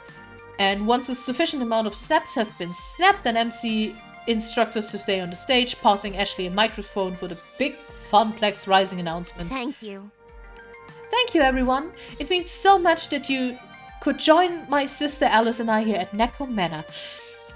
As you know, we adore organizing so many galas at Lady Nisha's estate. However, Alice and I are planning a very extravagant event at a very extravagant location. Go on, Alice, tell them everything. Ashley hands the mic to me. Watching her never break a character has inspired me to play along too. That's right, Angus. Next weekend we will be hosting a costume contest at Francine's Arcade Funplex at the Twin Pines Mall. It's all part of the Funplex Rising, along with a Fist of Discomfort tournament, a world record attempt on Moopy's magical maze, and a reveal of a rare and mysterious game. Oh my! First time the public will have seen it. You know it, brother. This isn't the event to miss. It will be the most noteworthy event of the season. And remember, this is a private affair, so please only tell your closest friends. Ashley winks at the audience before bowing. Another rush of cheers fills the theater as we walk off stage for a second time. The MCs give their closing words and dismiss the audience. As people begin exiting the auditorium, I feel my phone vibrating in my hidden press pocket. At first it was just a couple vibrations. Before I could realize what was happening, my phone starts seizing. What the? I put my phone in my pocket and saw the Funplex face wall at over 1,000 shiny new likes. No, really, what the hell? Hey, listen. The cosplay parade is a huge part of every Max and can generate thousands of photos and articles online. Also, it was being live streamed. Ashley, you failed to mention that part. Well, you seemed so nervous and I didn't want to make it worse. Good work. And the act you pulled just now has generated a 700% increase of traffic on your site. I also gobbled up some paid keywords. If anyone posts about cosplay at Max, they will see an ad for Funplex Rising. Pretty genius, right? Quickly I scanned my own face wall, and even people I knew who aren't arcadists were talking up a storm about it. I could also hear cosplayers discussing it as we waited for the auditorium to clear out. I can't wait till next weekend. The Funplex Rising thing sounds like a blast. I'm totally going to the Funplex place. Do I want to wear my next cosplay there? Helia, we did it! It had lots of help from you, Ashley. Don't count yourself out. We make a pretty gay team. It was great to hear all the buzz around the cosplay community, and Iris really helped with the social media aspect. Can't believe it was that easy. Man, I mean tiring, but easy. It was great fun and all, but I'm completely exhausted. Me too. I need a break from all of this, some time to collect my thoughts and rest my eyes from all the flashing lights. I'm still seeing spots. You hear that Gavin and Naomi are running a pop-up arcade for Funplex? A bunch of other local arcades are doing the same over in Hall B. Might be worth stopping by there for a breather with some friends. And make sure they aren't slacking. Sounds like a solid plan. You wanna come with me? Not quite yet. I need to do some touch-ups on my makeup, but how about I meet you there later? Great, see you soon. I wave bye to Ashley as I make my way toward the restrooms, get changed back into my usual clothes for the time being. And then it's off to Exhibit Hall B on the lookout for Gavin's serious face or Naomi's kind one. Hydrate. Let's see, Exhibit Hall B. It very much resembles Exhibit Hall A, where I started my day. Industry types, dealers, swag, crowds. And there's definitely more actual arcade games here, as local places have set up pop-up arcades all over the place. It's hard to notice smaller displays with the giant garish Deco's Place display eating up all the center, but I managed to crawl my way around the edges to find, well, pretty much everyone else in the crew save for Francine. Theo and Ashley are still hanging out with their respective communities. I've got some time, maybe I can bend someone's ear meanwhile. Let's see, what's everybody doing right now? Garen's reading the news. What about Mind? Versus Gallagher. She could use a break. Yeah, I'm not interrupting. Yeah, she needs a break, but I'm not interrupting her working. Yeah, Queen Bee, let's go. Queen Bee is looking stressed out, just loitering around, not playing games. Hiya. Oh, hey kid. How's the Max treating ya? Decently, and you look kind of frazzled. Who, me? Well, Totally okay. Well, yeah, okay, no, I'm in the loser's bracket. Meaning? The big FOD tournament they're hosting here in Max. I advanced from pools, but I'm in the loser's bracket. If I lose one more match, I'm out. Finished. Dead. A loser. I get it, I get it. And now I'm just sitting here around waiting to be called up for my next match, trying not to worry and failing miserably. It sucks. It seriously sucks. Allow me to write a service to our valued customer and distract you then. Wanna talk? Yeah, sure, why the fuck not? We amble on around behind the Funplex display to a neat little corner wedged between two other industry booths. A good spot for a quietish talk. look, don't worry about me, okay? This sort of stress is healthy. A good competitor feeds off stress as nourishment, grows strong, powerful. Queen Bee, do we... I've been in the loser's bracket before and gotten all the way to the finals. Tournaments are my thing. Frankly, it's when you aren't worried that you make mistakes, you get cocky, overconfident, you screw up. You cocky never. Cocky is a defense mechanism. As a defense mechanism, it's different from cocky out of apathy. You steal yourself with one. You steal yourself with one. You let important things slip with the other. You feel me, kid?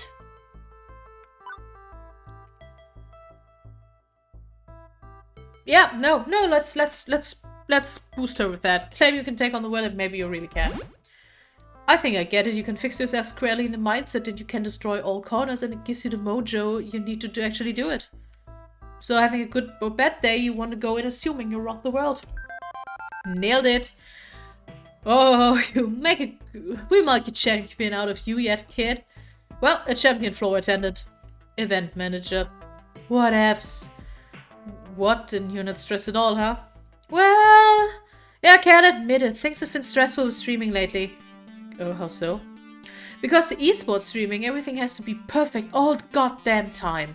It's not like you where you miss a stray gum wrap or the plexiglass isn't polished to a shine. Gavin will let it slide. Clearly you haven't worked with Gavin. Okay, Francine will let it slide, but look, I'm not a metaphor person. My point is, when you're a public figure, an esports competitor, a streamer, an internet sensation, you gotta hustle. 100% hustle. 110% hustle. You only see folks like me and Teo from backstage. You aren't watching from the audience. Different situation entirely there. There's no room for error. If one thing is wrong, I'll get punished for it, one way or another. If not by the chat, which constantly seeks my blood and salty tears, then by my own team. They're always evaluating my performance. Things go badly enough, my viewer count goes down, and I could lose my sponsorship. Then everything. Damn. Damn indeed, you see what I mean?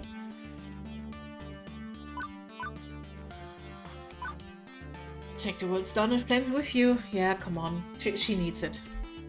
Queen Bee is really letting the stress get to her. I should find a way to pump up her spirits. Okay, so it's brutal. Sounds like life has been brutal in generally lately. But there's one thing you told me long ago that I'm going to quote back to you. When the world shits on you, you take a shit on the world. That's my favorite catchphrase. Well done, kid. You're right. I'm not going to let anything stand in my way. That's what I like to hear. But really, Queen Bee, that all makes sense, but you have to take time for yourself and relax. Easier said than done. I know streamers who take a week off, go on vacation or something, and their stocks drop off the face of the earth. But I also know burnout's a serious thing. I do need to take breaks, and if I'm going to relax, you should follow the same advice, kid. Huh? You're running all over the place pushing your event. I get this is a big deal for you in the same way training for it is a big deal for me. But take some me time along the you time, you know? I mean, you, me, and you, me, you. Fuck it, you know what I mean. The two of us go separate ways. Her to rejoin the tournament, me to catch up with Theo and Ashley again back at the mini funplex.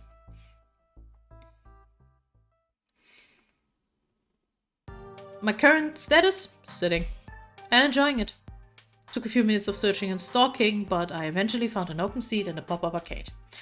While the sit is satisfying, the rest of everything else is miserable. My feet are sore from walking all over, I don't remember the last time I ate, I feel dehydrated, and I have a slight headache from all the noise.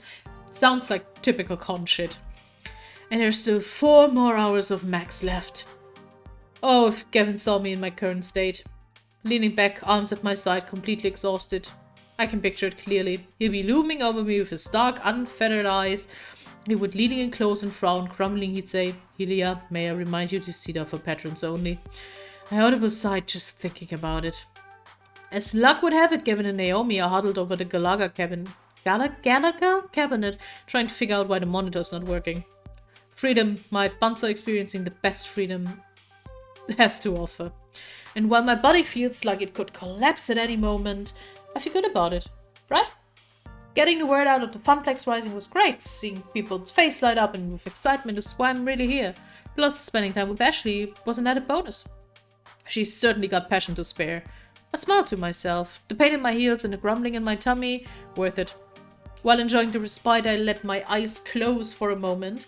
And of course, the second I do that, I hear footfalls closing in. There you are, Hylia. We've been looking all over for you. But we were specifically going to meet up back here at the Funplex pop-up arcade. Yeah, but we didn't expect you to be tucked in the darkest corner of the arcade. I'm hiding from Gavin. He'll put me to work if he sees me. Hiding behind the pinball machines is probably not the smartest choice then. You know how much he loves pinball. Every spare moment he thinks no one is watching him spent getting that high score. I have so many candid pillow of my phones of him playing pinball. You have to show me, like right now. Yes, his concentration face is so cute. Before I can react, Ashley gives her phone out and is scrolling through pictures of Gavin. Both look at me guilty. Don't we have more important matters? Max is over in a few hours and we still have a lot of work left to do. You're right, Hylia. Please don't tell Gavin. Sorry. Sorry about that. God, I'm not used to talking that much. Holy shit. Your secret is safe with me. Right, so business time. I think I got something. Go on. I have a friend and she's an indie arcade developer. The new title she's been working on is amazing. It's got co-op, it's got competition, it's got magical schoolgirls. Now you're talking. It's got it all. Well, I'm pretty sure I heard of this game. It's called Magical Moon Cuties. Fuck my life. Yeah, that's the one, and she's thinking about premiering it at Funplex Rising. Oh my gosh! Oh my gosh, it would be cooler than cool. It sounds interesting enough. Might make for another fun game for people to play. Definitely, my friend is someone known in the indie scene, and the game's been in development for years. I'm sure it would create some buzz at least. Are you kidding, Theo? We'd be the talk of the arcade world. I do like being the talk of the world-sized things. Let's go check it out. I stand up invigorated by the news. As I start walking back to the hall with Theo, I hear a call from behind me. Wait! I turn around and see Ashley standing there fidgeting. Her green eyes are darting back and forth nervously. Ashley? I do have a plan. She motions for us to come back towards her, which we do. Huh? What's your idea, Ashley?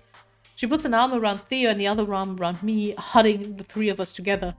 So, what I'm proposing might not be the most legal course of action. Do I even want to know? You see the huge monitors hanging from the ceiling in the middle of all the major halls, right? How could I miss them? They're constantly bombarding us with ads and false hope of high-quality convention food. No matter how amazing tempting the $9 hot dogs look on the big screen, don't even think about it. Exactly my point. Everyone's looking at it. I know a way to sneak into the back area. All we have to do is break into the main communication center and upload the flyer Hylia made into the rotation. Whoa! You want to do what? Shh, keep your voice down, Theo. Unless you want to get arrested for being an accomplice. It's a genius plan. Everyone, Max will see our name in lights. Okay, so yeah, that's a less than legal way of getting the word around, but I have to admit, it got me intrigued. I definitely work, but I don't know. Trust me. What about? Of course, we need to go in disguise, and I'm already nicely disguised, but Helia would need to switch into something way more distracting. Why more distracting exactly? To distract from your face, of course. What I'm trying to say is people will remember the costume, not the person wearing it. Which means... Maid Helia writes again. No. Oh, come on, people. I knew it. Come on, you did so great on stage. Think of it as your encore. How about it? Let's not forget about the magical moon cuties. It's a valid alternative. Both options are valid, honestly. Especially advertising would certainly drive foot traffic. Even if I get it up, they would be dodgy. Importantly, Iris could help us do it safely without anyone noticing. Safer than Ashley going off on her own to try this inadvisable stunt. But a highly anticipated indie title might do the trick and results in far less jail time. Yeah, we will play it safe here. we can't scold Iris on doing illegal stuff and then let Ashley do shit like, I'm sorry. Ashley, you got this. You don't need any help from me. Honestly, I don't feel like getting carted off to jail today. It's not on my scheduled agenda. Plus, I'm pretty sure Ashley can handle breaking and entering all by herself. And yes, I do realize how wrong that sounds even in my own head. I'd bet you've seen plenty of heist anime so much that you can sneak into the Natural History Museum and steal the world's biggest Fabergé. Is it Fabergé in English? I don't know. Egg in the middle of the day. I got like 12 bobby pins holding this wig on. I won't let you down. I know you won't, and please try to be careful.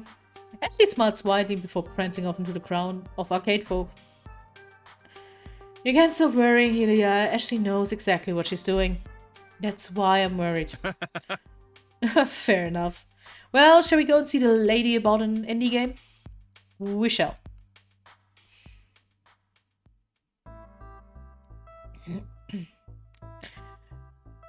As we left the pop-up and trailed deep into the halls of Max, people kept stopping us to say hello to Theo. Theo, it's Theo, not Theo. Come on, brain.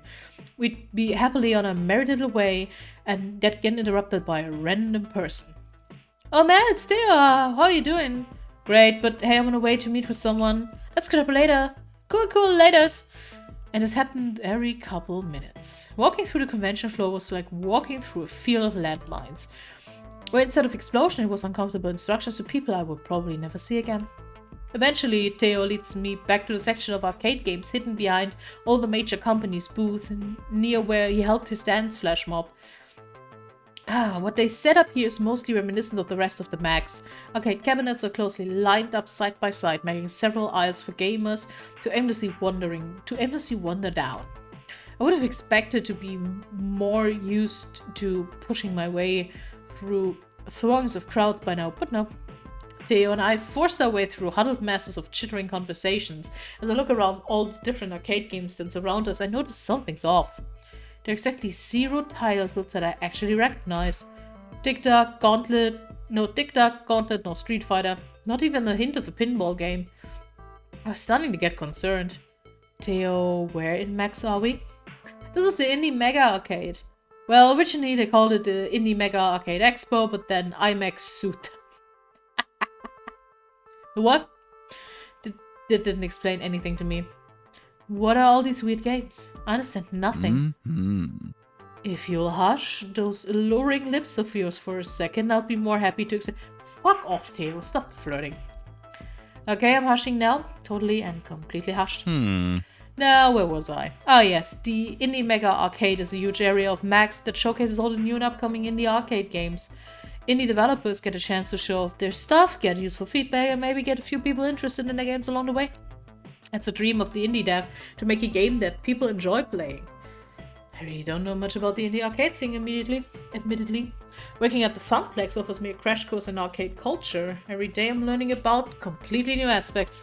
It does make perfect sense that they have an indie game scene, just never realized that it existed. That's pretty amazing, actually. A community of people who share ideas and a passion. Can't afford mass production run of games, but they've got a lot of hearts, you know? I can't crank out a box for every arcade on Earth, but indie developers are free to make whatever type of game they want. No pressure from big company name either. Complete another creative freedom. Really, anyone can make a game if you put your mind into it. In fact, I bet even you could make an arcade game. What says you? Don't we have other things to focus on right now?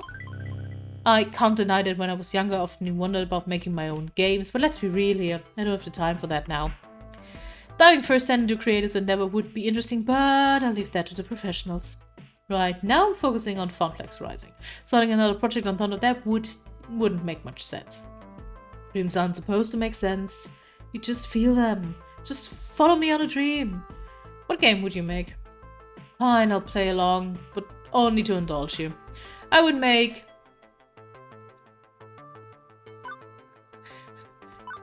roguelike procedure-generated open-world a romance game, because fuck puzzle games. I don't know exactly how romance arcade would work, but I'm all about creating new genres. I was thinking about some game where you can date and romance people. Yes! Also take place in an arcade, a game about arcade romance in an arcade. Yeah. Really, the core of the game would take an in-depth look at all the different aspects of arcade communities and how... It's a bit meta. Yes, a bit slow for a coin-op arcade game, but also plenty of kissing and touching butts. Okay, now you're speaking my language, which is the language of love. Too easy. I like it. Alright! Well, if you ever get super bored of being an arcade event manager, I can hook you up with all the proper people to launch your second career. What do you mean? I have some friends who make arcade games for a living. Some friends. As soon as I said it, became overtly aware of the situation. Since we stepped foot into the indie mega arcade, people have been waving and nodding to Theo, not to mention all those people stopping us on the way to get over here. Game. Thank you. I'd say more than some friends. You're a popular guy. What? Come on, that's silly. He waves his hand, waving off every other notion that I know to be true. Everyone knows who he is, and I had no idea. Theo always been such a crowd pleaser at Showtime stage, but I guess his popularity spread to all facets of life. Dance champion and indie arcade scene champion, huh? I try to keep my friends' circles pretty separate. Sometimes it's not always perfect, and they tend to overlap. You know, like at Max. But hey, it's got upsides. All my friends are here. The biggest downside of Max is just so hard to see everyone. I never get to spend enough time with them, you know? I got friends here in the Indie Mega Arcade. I got my Funplex crew. I got the dancing community. I just can't see them all. And when I can't see them, I feel like I let them down. I hate having to choose between them. Once again, I've failed my friends. You know, it's a surprise anyone still talks to me anymore. Wow.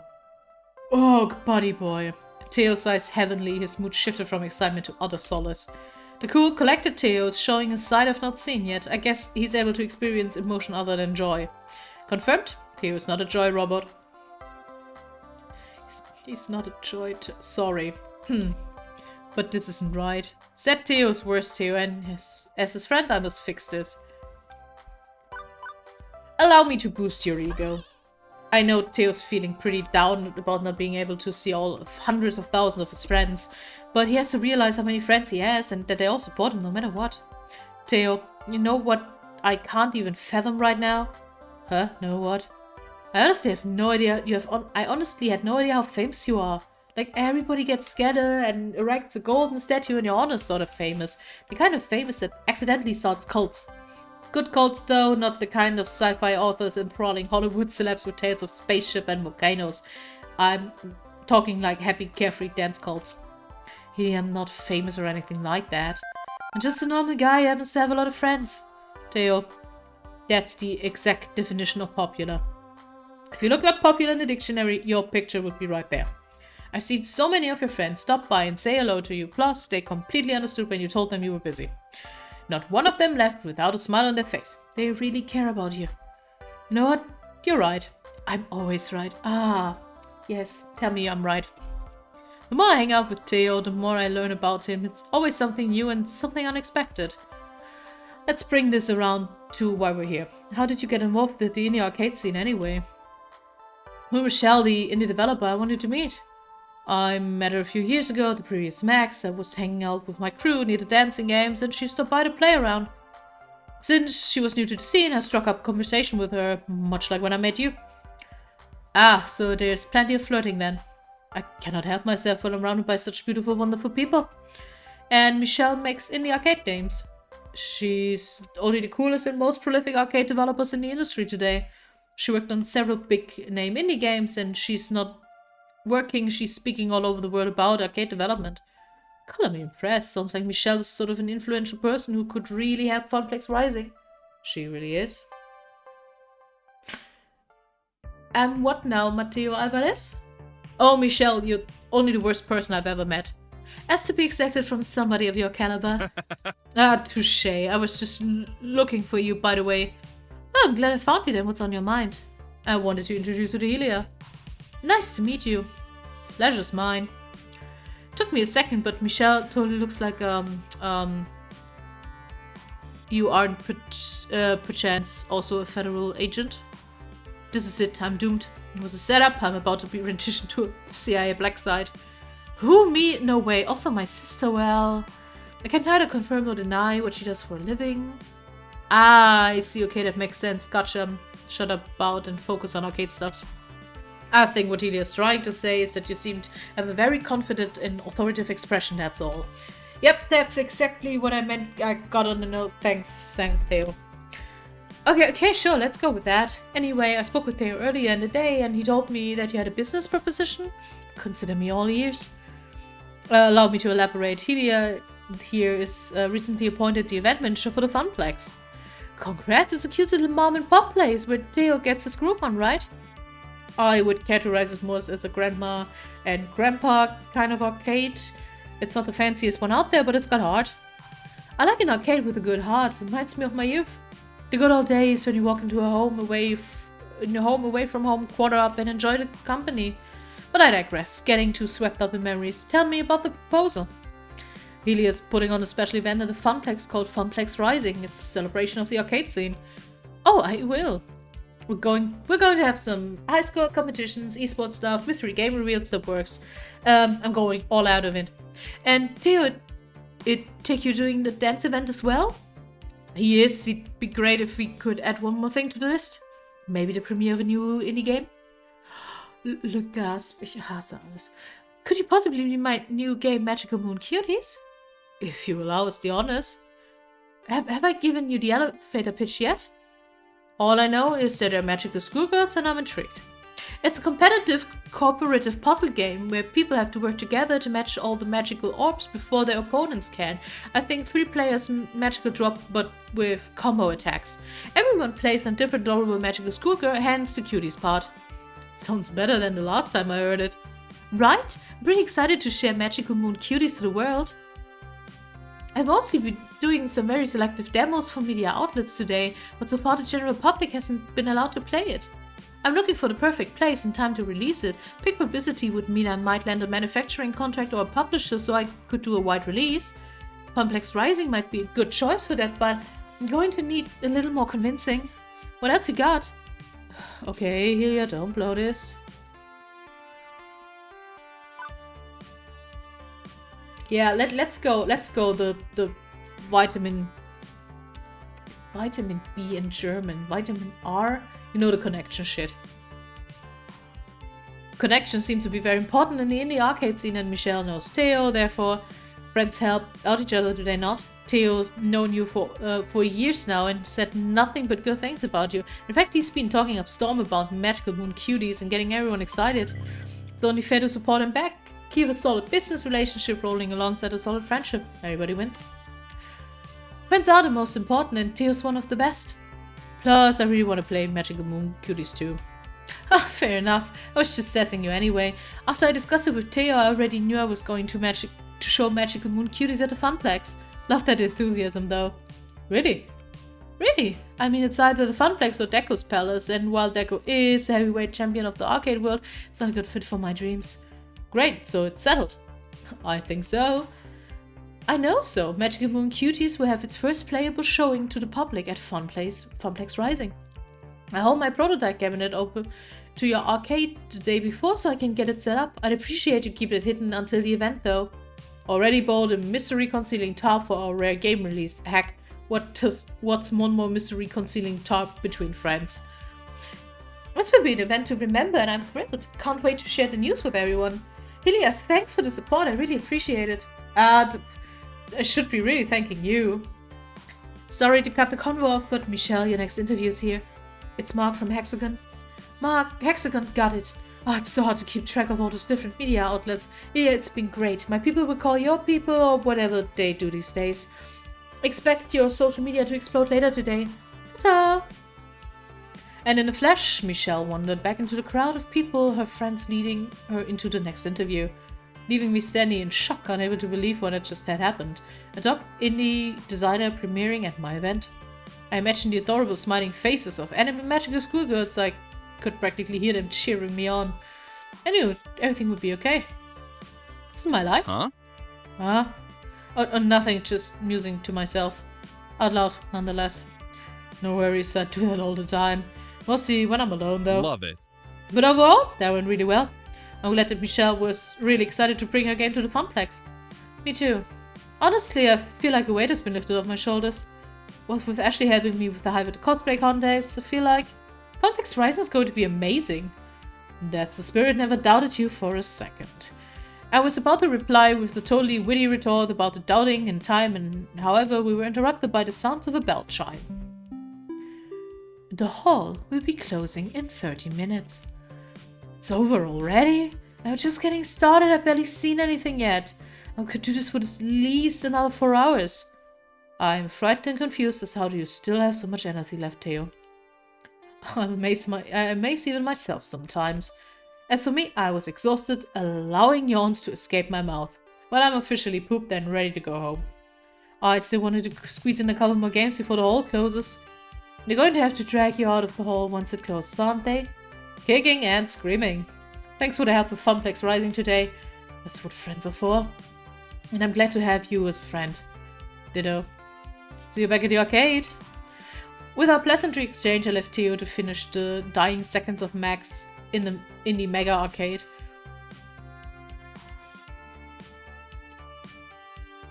All in all, successful day. Beep beep, Hylia. There's a new text message. Operation Hot Dog takedown. Mission complete. Asset extracted and heading home for a leisure bath and some anime. I like that she actually did that. It's so cool. Huh? She hacked the video signs and snuck away. Good work. Look at the screens. Our flyer airing there now. Wow, I didn't know Ashley was a hacker. Maybe we should swap tips? I'd like the Funplex to commit fewer felonies rather than more, Iris. Oh, okay. Right, time to head home. I promised I would meet Juniper just outside the next main exit of the hall, and that's exactly where I was headed. A rush of fresh air hit me as I pushed the double glass doors open. It was nice, refreshing. Sorry. And had a much better smell than the one I had been all around all day. I didn't have to wait long until I saw Juniper. She bounced happily up to me. So, how was your first Max? It was fantastic, let's be honest. That was just a success. The amount of support I got from my friends today was amazing. I know I can always count on them and I feel like we've bonded closer as friends. Can't wait to go back next year. As to be accepted with the convention. Although in your case, you really outdid yourself and got smacked with 300% of what anyone else would have, yeah? How do you figure? Well, most people drop by Max, play some games, maybe attend a panel or two, do some shopping. You're here to be catered to. You, on the other hand, you were doing the catering, and like any good caterer, that means spinning plates and doing 12 different things at once. You found interesting ways to push Funplex Rising and promote the Funplex as a whole. You worked your butt off to do it, so rather than attending Max, you were Max. Sure feels that way, I'm totally drained. Ooh.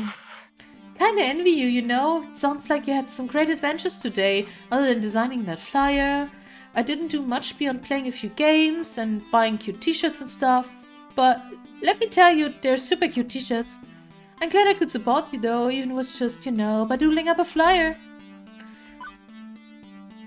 That shit is good. Shut, Juniper. Hey, don't sell yourself short. That flyer looked super professional. I mean, no Comic Sans, but still pretty cool. Thank you. thanks. I really enjoy doing stuff like that. I don't exactly get a lot of opportunities at the office to express myself. Okay, let's get home and get some real rest. We both earned it. In fact, I'd say we took it, Juniper don't, to the max.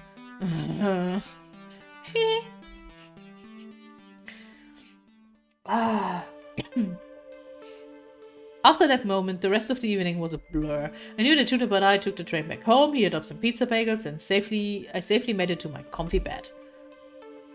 I think I was still in shock. At the beginning of this day, I thought that no one was going to know about Funplex Rising. We'd be stuck as a relatively unknown mom and pop arcade. Now it seems like the whole world knows, which is great, but also pretty nerve-wracking. I sighed heavily, letting all my mixed emotions flow over me. There was no turning back now. What I set in motion will stay in motion. It can only get bigger and better from here. At least that's what I'm going to tell myself as I drift to sleep. Proud of what I've accomplished today, and I can't wait to tell everyone at the Funplex about all I've done. I hope they're really proud of me too. And before I know it, Funplex Rising will be upon us.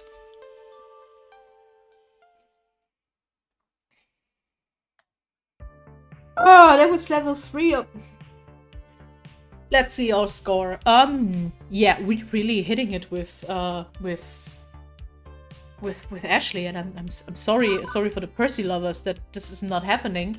Okay, it looked like you and Ashley have some good times. You're proving to be level-headed, rationally, and honest. Yeah, that's still the same. A lot of points. Yeah. We will save the game. So, thing is, let's switch screens for a second.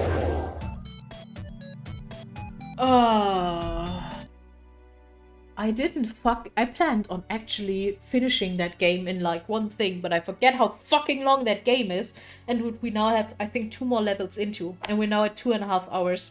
So, this will be today's recording, and you will get the rest of it and a recording next week. To finish that game off, cause holy shit, that's so much to do. But hey, I hope it was fun to watch either way. Please explain shit to me in the comments. I really want it. Yeah, like I said, if you watch this on Friday, just check out the Twitter, check out my Discord.